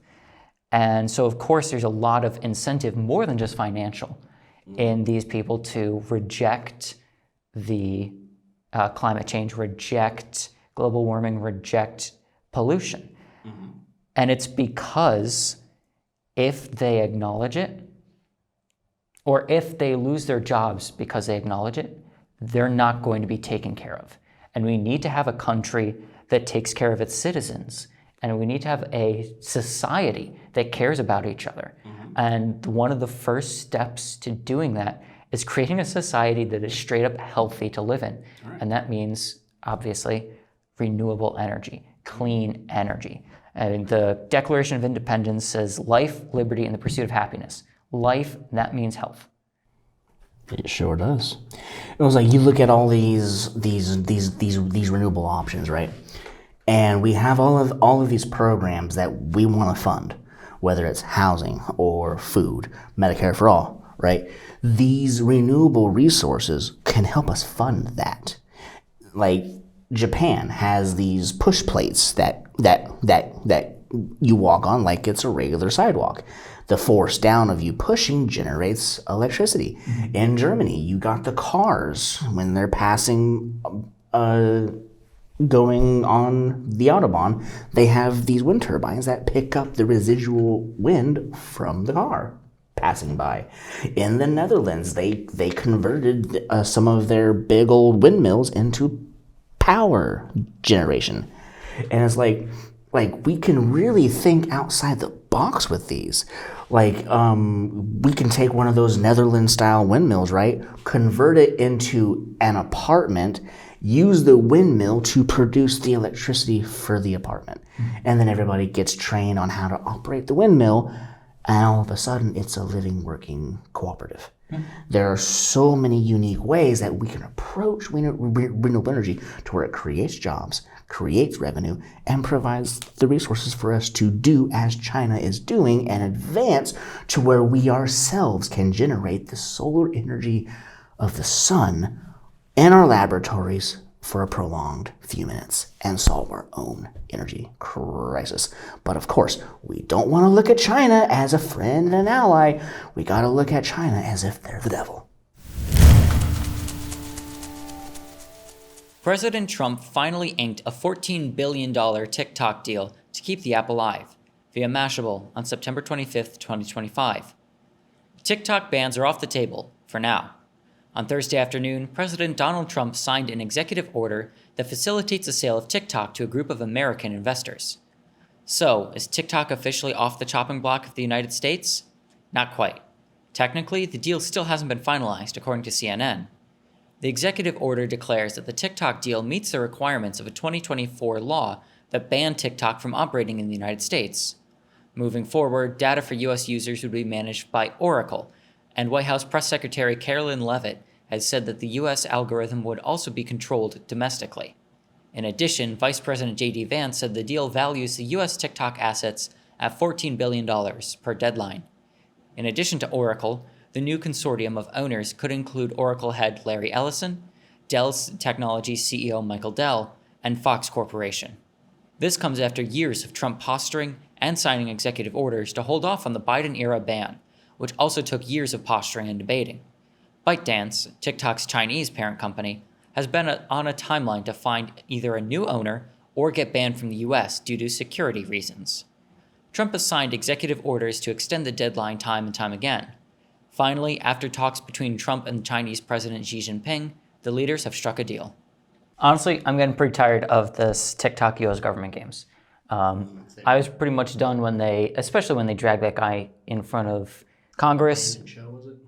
Yeah, maybe. And they kept saying, "Oh, are you a Chinese communist? Are you a Chinese communist?" And he's like, "Dude, I'm not even from China. How can I be a Chinese communist?" I'm from Singapore. Yeah. And just the complete inability for them to differentiate between. The reality is TikTok became a mecca for leftist organizing and political education. It was so easy just to be able to get on TikTok, and that amazing algorithm that TikTok had, it figured you out within a few videos, and you had a curated FYP that gave you everything you wanted. And it was really easy for people to connect. It also, in a way, introduced a little bit of socialism into our country. It allowed us to have access to really affordable goods that were sold by Alibaba and other places in China. Of course, they are affordable products, but they aren't things that we typically have that are more convenient than the more expensive objects that we can find in our own markets. TikTok became a resource, and that's what they hated about it. Yeah. I know a number of people who have become radicalized towards socialism, or maybe not even radicalized towards socialism, have come to better understand their material conditions and the contradictions of their society through, I don't want to say educators, but through educators on TikTok. Things have been laid bare and then explained to them in a way that was relatively easy to understand. And so you're sitting there at home watching TV or something and scrolling through your phone, you're like, oh, I get it now. But, the whole accusation is, oh, well, it's Chinese spyware. First of all, I don't care. And they make this claim all the time. Oh, China's spying on you, China's spying on you. China is spying on me? First of all, What makes me so special? yeah. First of all, let's even say that they were. Let's say that they're like, I'm going to go find, that the Chinese government's like, let's go find a random American and see what he thinks. You know what they're going to find out about me? They're going to spy on me through my coffee maker and find out I get annoyed at 8 in the morning when I realize I didn't turn on the coffee pot the night before. Oh, big whoop. So damaging. The U.S. government is spying on me all the time, and they have the power to do anything about it. Right. The Chinese government has no power to influence, or very, very little power to influence my life. Very little motivation to. and can't do anything with the gobs of data that they would even be allegedly stealing from me. Okay, so let's look at it from this perspective. China is a left-wing government. We're left-wingers. So why would we fear a government that we agree with? I don't care what governments, like, if Argentina were spying on me, I don't think I would care. Big whoop. What are they gonna do? Well, like, what, this guy's really bad at speaking Spanish? That really it is like, what is it that any country, even Israel, if Mossad got information, what is it that they could actually do? Yeah. Nothing. What is it that our government can actually do with their information that they have about us? Not much of anything. Yeah. They can, so they can build a profile and determine, what kind of person we are. Okay, so I have my worries about the U.S. government doing that. Not that a lot of this information is going to be private or secret anyway. They're not going to be surprised. No one's going to be surprised by that. But what the United States government can do is they can use this information to profile, track, harass, and interfere with left-wingers, with socialists, with people of color, with whatever group they want to go after. American Life 101. Yeah, and let's say that the Chinese government wanted to do the exact same thing to Americans. What literally what could they do about it? Right. They're across the world. They can't do shit. Yeah. And then therein lies the question. Why would China want to? Yeah. They have no ambition of influencing our lives when they got 1.4 billion people of their own to worry about. Yeah. It's complete bullshit. And it all comes back to information control. Yeah. And then, of course, all of us on TikTok before the big break. No, I was never on TikTok. I never had TikTok. Oh, I was an avid TikToker. I would say TikTok was 50% of my political development. Just being able to connect with people and ask questions and learn and also engage with. But of course, all of us who were on TikTok for the leftist content, we learned about Red Note, and we hopped on over. And then all of a sudden, we just gave China our data because what do we care? Yeah. They can't do anything with it. It's fucking Instagram for China. And frankly, I like their content a hell of a lot better. It's not violent, it's not aggressive, it's not pushy, it's not vulgar, it's just there. Enjoy. Yeah. So it's like when I get onto like Facebook or Threads or any of the meta platforms or any American social media, it is overrun with this toxicity. Well, because it's overrun with Americans. I don't know. Well, and algorithms that are 50 to 60% AI. Yeah. So it's like that. Therein lies that problem. It's like so many people of who we interact on conventional social media are bot farms. So it's like you're not even getting real life engagement from our social media. You're talking to a fucking machine. Yeah. Whereas at least with Xiao Hongshu, you're actually engaging with the public, and you're actually learning. Whether it's the language, whether it's cooking, whether it's firearms. Like, believe it or not, China has a bigger firearms culture than we have here. Like, when we talk about freedom, it ain't here. And so it's like, people have flocked to Red Note to call the bluff of this administration on TikTok, and then we discovered a whole new world. And we connected with China and deflated their whole objective. So what they tried to do only ended them in a worse pickle.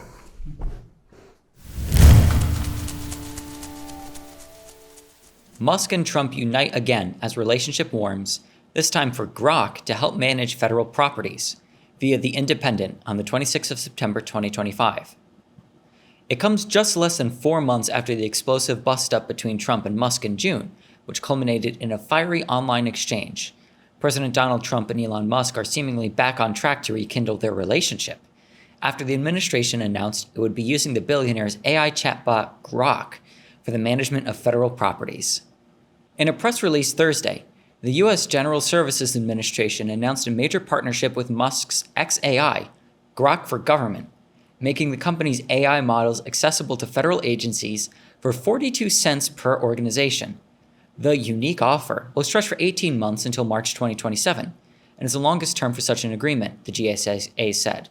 The deal includes access to Grok 4 and Grok 4 Fast, xAI's advanced reasoning models.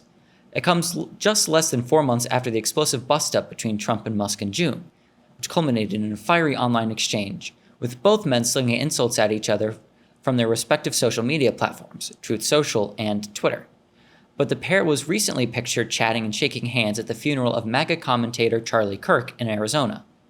Trump later did not appear particularly moved by the meeting, but told reporters it was nice Musk had attended. On Thursday, any real animosity appeared to be in the past, with Musk declaring, quote, "Thanks to President Trump and his administration, xAI's Frontier AI is now unlocked for every federal agency empowering the U.S. government to innovate faster and to accomplish its mission more effectively than ever before. We look forward to continuing to work with President Trump and his team to rapidly deploy AI throughout the government for the benefit of the country," xAI co-founder Ross Nordin added, quote, "We will work hand in glove with the entire government to not only deploy AI, but to deeply understand the needs of our government to make America the world leader in advanced use of AI." The company will also deliver introductory training programs, custom enablement over time, and work with agencies to facilitate secure integration, the GSA press release said. Widespread access to advanced AI models is essential to building the efficient, accountable government the taxpayers deserve, and to fulfilling President Trump's promise that America will win the global AI race, said Federal Acquisition Service Commissioner Josh Grunbaum. Quote, "We value xAI for partnering with GSA and dedicating engineers to accelerate the adoption of Grok to transform government operations." Speaking to Fox News Digital, Grunbaum added that xAI stood out as a strong partner that offers, quote, "world-class technical talent in the AI race between the US and China." Quote, "This technology could be as transformative as the internet, maybe more," Grunbaum said. "Right now, we're in the human augmentation phase, but soon agents will be able to handle tasks more independently." The agreement between xAI and the government is effective immediately, and federal agencies can begin leveraging the benefits of Grok AI models through GSA's established procurement channels, the GSA said. So although I don't have TikTok and I've never been on TikTok, since October 7th, in order to connect with Palestinians and Yemenis, I have gotten, unfortunately, involved in Twitter. That has been my sin of choice. And, oh my God, Grok sucks ass. Oh. Twitter is garbage, and nobody on there, like you said, no one on there is a real person anyway. So I don't know. I don't use Twitter Or Threads. Yeah, grow up. Go Threads inside. is toxic. But the idea that Elon Musk and his shitty ass AI is going to be involved in GSI data and in government decision making is horrifying. Well, that's what we call a participation trophy. Yeah, that machine was trained to be a white nationalist. And the funny thing is, every now and then it gets woke, and they call it woke Grok because it's an AI that, because it keeps getting programmed to like be honest and tell the truth about stuff, is that and reality has a left-wing bent. It slowly becomes more and more woke, and then it has to get deprogrammed, and so they keep turning it into the Fuhrer. And so you'll have a couple weeks. I have it blocked, so I don't even know what stage it's at right now. But every few weeks it'll go woke, and it'll say things like, this person's a white nationalist, and white nationalism is an evil crime against the world. America's a great Satan. Opposing America puts you on the side of the world's oppressed majority, which is 6 billion people. And then you'll log on the next day, and it'll say something obscene like, it'll be Mecha Hitler. Yeah. And then you'll get Elon Musk tweet, "Oh, looking into this, I can't believe it would say woke things." So it's not only is it an unreliable system, because this is dog shit AI. Yeah. but it keeps getting reprogrammed to be tailored to Elon Musk's personal tastes. And now I don't know if that's going to be the same for this program being used by the government. I would have to assume no, because it's doing work instead of responding to people online. Well, that's the walking joke of this entire administration, is that these people somehow think that they know how to work. Yeah. So, I don't know if I trust anything Elon Musk does, but his AI, especially, to be involved in the government, especially if he gets to tailor it to his personal decisions. It was like the only thing that this administration is recognizing as merit is money. And Musk does not have the know-how. I've seen where Musk gets really upset when he can't figure out a complex equation. He thinks he's a know-it-all. And then when he realizes he can't, he starts punching shit and getting angry. There's this whole video of him walking with a journalist, and the journalist asks him about a recent failure of his, and you see him just lizard morph containing the creature that is rolling inside of him that got checked for a failure. And it's like, this guy? Yeah. Like this is the guy that our government trusts, who is constantly psyched out on freaking whatever LSD or freaking psychosis-inducing narcotic, and you're lecturing us about drugs, about anything?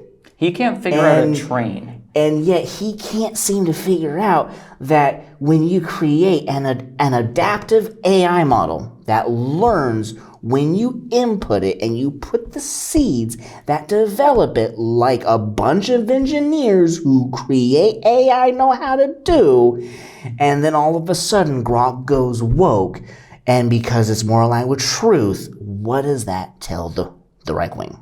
Well, and that's part of the reason why I am a little hesitant to say that this is going to be completely disastrous, is that, of course, these AI programs are run by engineers. Musk didn't do any of the work. Right. He just gives the orders. So if he is now out of the equation, okay, I don't know, maybe. And like we discussed earlier, there may be decent uses for AI in the future. But we're talking about a guy who has no oversight, who apparently according to him, knew about Epstein's Island but didn't go, or blow the whistle on it, and who can't figure out how to do a train, which the entire world figured out in 1840. Now, if he still has the keys to this Grok kingdom, it's going to be a disaster for all these government agencies. And it's a whole ego project. That's why he's involved. That's why he sold it for 42 cents, because he's a moron who thinks that Reddit in 2004 was the pinnacle of humor. Well, this is the same guy that just went up to $2 trillion in net worth. And maybe he should go to Grok and use that adaptive AI and type in, what is it true? What comes up must come down. Well, all that money he, of course, stole from the workers. And I got a feeling at this point coming soon that maybe these AI models that these conservatives are training and creating, it's going to backfire on them. There is that possibility. Because one of the things that I will say that AI is really good at is education. When you can put together a detailed outline on everything that you're wanting to learn, and then you learn based off of that outline, it's a comprehensive lesson plan. People know how to use it like that. And people will one day wise up. And they're starting to. Wounded Knee soldiers will keep their medals of honor, via LA Times, September 26, 2025. The 20 soldiers who received the Medal of Honor for their actions in 1890 at Wounded Knee will keep their awards, Defense Secretary Pete Hegseth announced in a video posted to social media Thursday evening. Hegseth's predecessor, Lloyd J. Austin III, ordered the review of the awards in 2024 after congressional recommendation in the 2022 defense bill, a reflection of efforts by some lawmakers to rescind the awards for those who participated in the bloody massacre of South Dakota Pine Ridge Indian Reservation near Wounded Knee Creek. While the events of that day are sometimes described as a battle, historical records show that the U.S. Army, which was in the midst of a campaign to repress the tribes in the area, killed an estimated 250 members of the Lakota Sioux tribe, including women and children, while attempting to disarm Native American fighters who had surrendered at their camp. Quote, "We're making it clear that the soldiers deserve those medals," Hegseth said in the video, before adding that, quote, "Their place in our nation's history is no longer up for debate." After the fighting, medals of honor were given to 20 soldiers from the 7th Cavalry Regiment, and their awards cite a range of actions, including bravery, efforts to rescue fellow troops, and actions to, quote, "dislodge Sioux Indians who are concealed in a ravine." The event also became a celebrated part of the regiment's history, with their coat of arms still featuring the head of a Native American chief to, quote, "commemorate the Indian campaigns," according to the military's Institute of Heraldry. In 1990, Congress apologized to the descendants of those killed at Wounded Knee, but did not revoke the medals. According to Hegseth, the review panel ordered by Austin, quote, "concluded that these brave soldiers should, in fact, rightfully keep their medals from actions," but an official from the Defense Secretary's office couldn't say if the report he was referencing in the video would even be made public. President Trump issued an executive order in March titled, quote, "Restoring Truth and Sanity to American History," that decried efforts to reinterpret American history, and, since then, Hegseth has undertaken multiple actions that have subverted the recommendations of a congressionally mandated commission that examined the use of Confederate names and references in the military. Wounded Knee, finally, the big one. This is one and I know you have been wanting to discuss this since the article came out. Yes. So first, we'll give a little bit of a history on Wounded Knee because I feel like maybe not a lot of Americans or a lot of our audience might be aware. So in 1890, the U.S. government rounded up a bunch of the Lakota people and up in North Dakota, and they moved them out of fear of the ghost dance movement. And basically, it honestly is not, if we're going to draw the parallels, it's not too different from the rise of conservative Islam in the Middle East. We have people who have been dispossessed of their homes, oppressed, occupied, and enslaved by foreign imperial powers, and have been basically stripped of a lot of their traditional way of life, and I don't say brought into modernity, but forced into a European style of living. And from this, there became a growing secular movement. I don't want to necessarily call it secular, but a growing westernization of Native Americans, of course, all forced at gunpoint. And then this system doesn't work for the people. It was never designed to work for the Native Americans. It was designed to delegitimize them and oppress them, and then rob them of their dignity, their land, their wealth, their culture, their language, their names, and eventually their lives.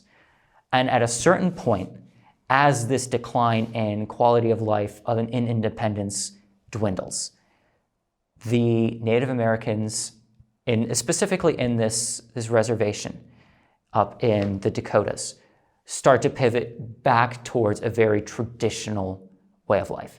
And part of this transition is this adopting of the ghost dance movement, which is a neo-spiritualistic Native American dance movement, which promises, among other things, and this is the most dangerous to society, is that it makes one bulletproof and that it was going to bring about the end of white people in America. And that would have been nice. But the government fears that this is going to rekindle the so-called Indian Wars, which are more or less over by 1890, with the United States pretty much winning, with the exception of the war against Red Cloud. Red Cloud's the only Native American to have beaten the United States in war. So, and not in battle, mind you, in war. So, Ghost Dance movement starts spreading.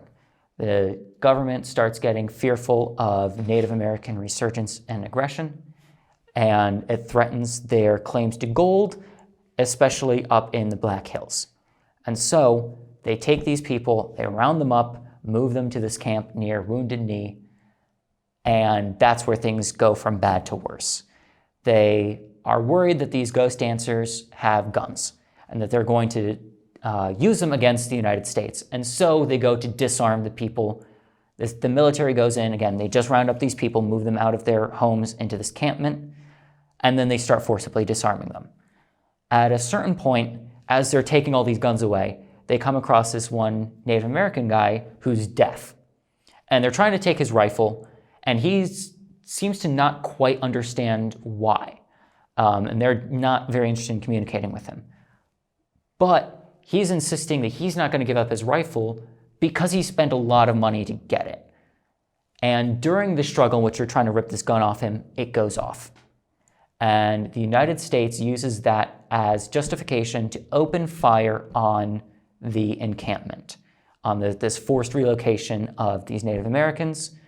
And so a number of Native Americans grab their guns or go back to get their guns and to start fighting back, but they've already been predominantly disarmed. So the resulting violence kills up to around 300 Native Americans. I think 33 US soldiers get killed. This massacre, this annihilation of these people at the hands of the US Army, because it's not just small arms fire. They have these field guns that they're using, basically the early prototypes of howitzers that they're firing into this camp that has men, women, and children in it. And they keep firing into this populated area until pretty much everybody's dead. And then they leave the bodies there for multiple days. And that is Wounded Knee. And that conflict, that violence, that massacre is where the soldiers in question got their medals, which include things like simply bravery, seizing a mule, and not doing anything in particular, just seizing a mule, and general other vague or uninspiring acts of so-called valor in their violent gunning down of the innocent Native American people. A little bit of back information around this time period leading into these Wounded Knee soldiers getting Medal of Honors for mass murder. So 1855, as we all know, is the Civil War. It's 1865. My bad. 1865. I was thinking Communist Manifesto for some reason. So 65 and the Civil War comes to an end. And so this is where we got the abolition of slavery, and we think the country's great. Nope. Not at all. So what starts immediately afterwards is the Indigenous Boarding School program that started in Carlisle, Pennsylvania, that is also the U.S. Army War Museum. War College. The War College. So essentially this museum, this college, is built on the bones of the indigenous that were killed there. This is a common reoccurring theme with the U.S. Army. The Army had always found any reason it could to genocide the population, be it the Indian Removal Act, or First Contact, or the boarding schools, or the lynchings on the White House lawn, or any number of occurrences. This nation eradicated 90% of our population. And there are folks in this country that grow up to not be connected to their tribes because they're too white, or they grow distant because that is the consequence of ethnic cleansing. And it's this cyclic thing where the white colonizer is more important than the people they are colonizing. And it all centers around religion. The Protestants come over during the Protestant Reformation, brought all of that ick with them, and all of a sudden we got the Salem witchcraft trials, and then we got all of those other things that are boiling. It's this constant recycling of religious supremacy as a justification to cause harm. With the Wounded Knee instance in general, literally it's people's sovereignty, people's right to self-defense, people's right to dance, our right to celebrate our cultures and our languages and our traditions that have been robbed from us at gunpoint and beaten out of us in the boarding schools just so the white man can feel comfortable with our presence.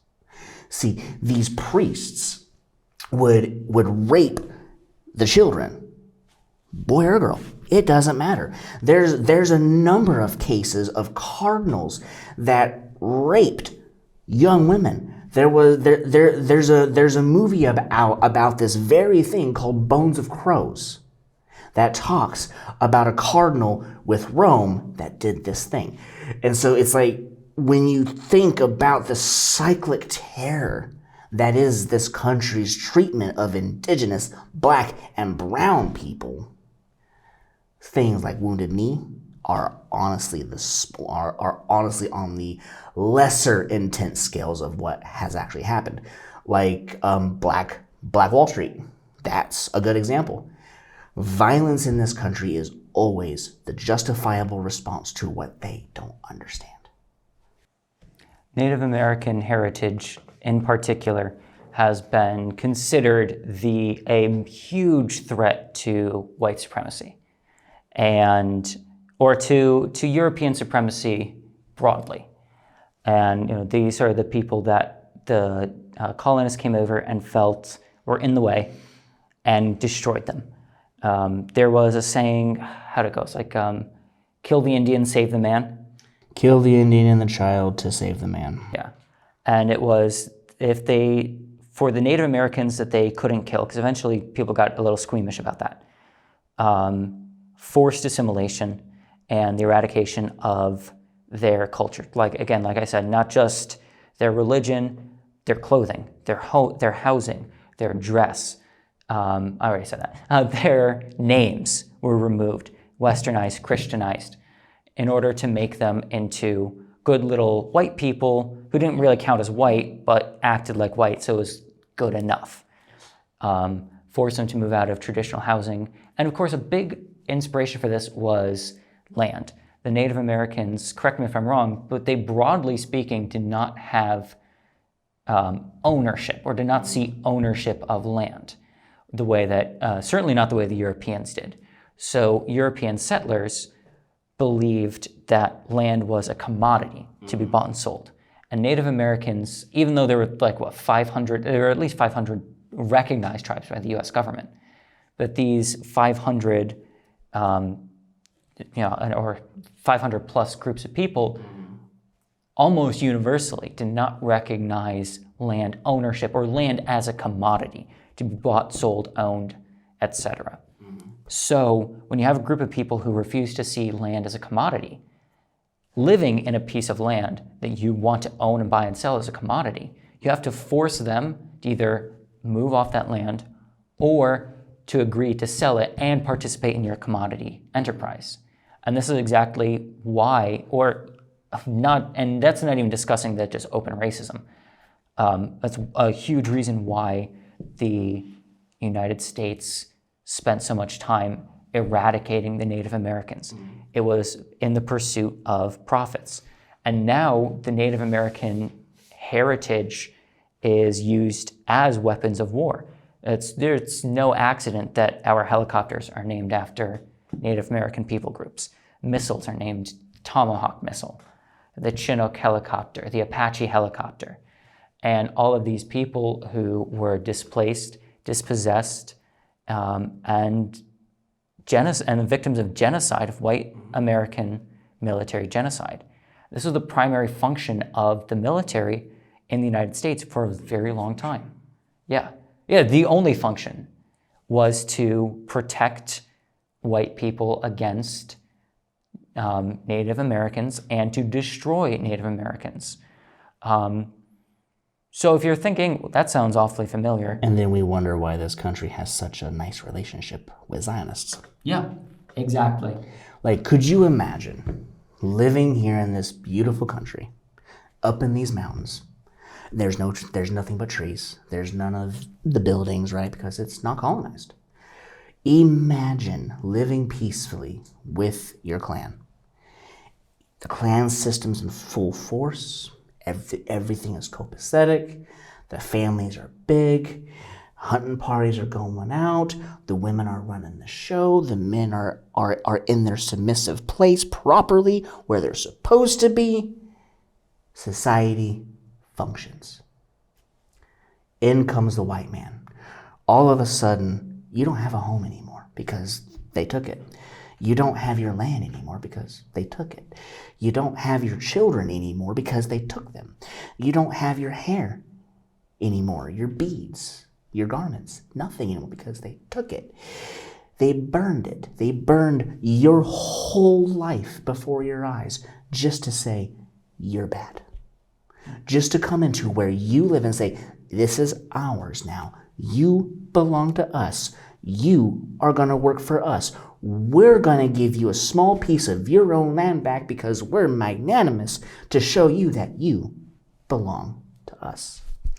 Of course, this is first contact.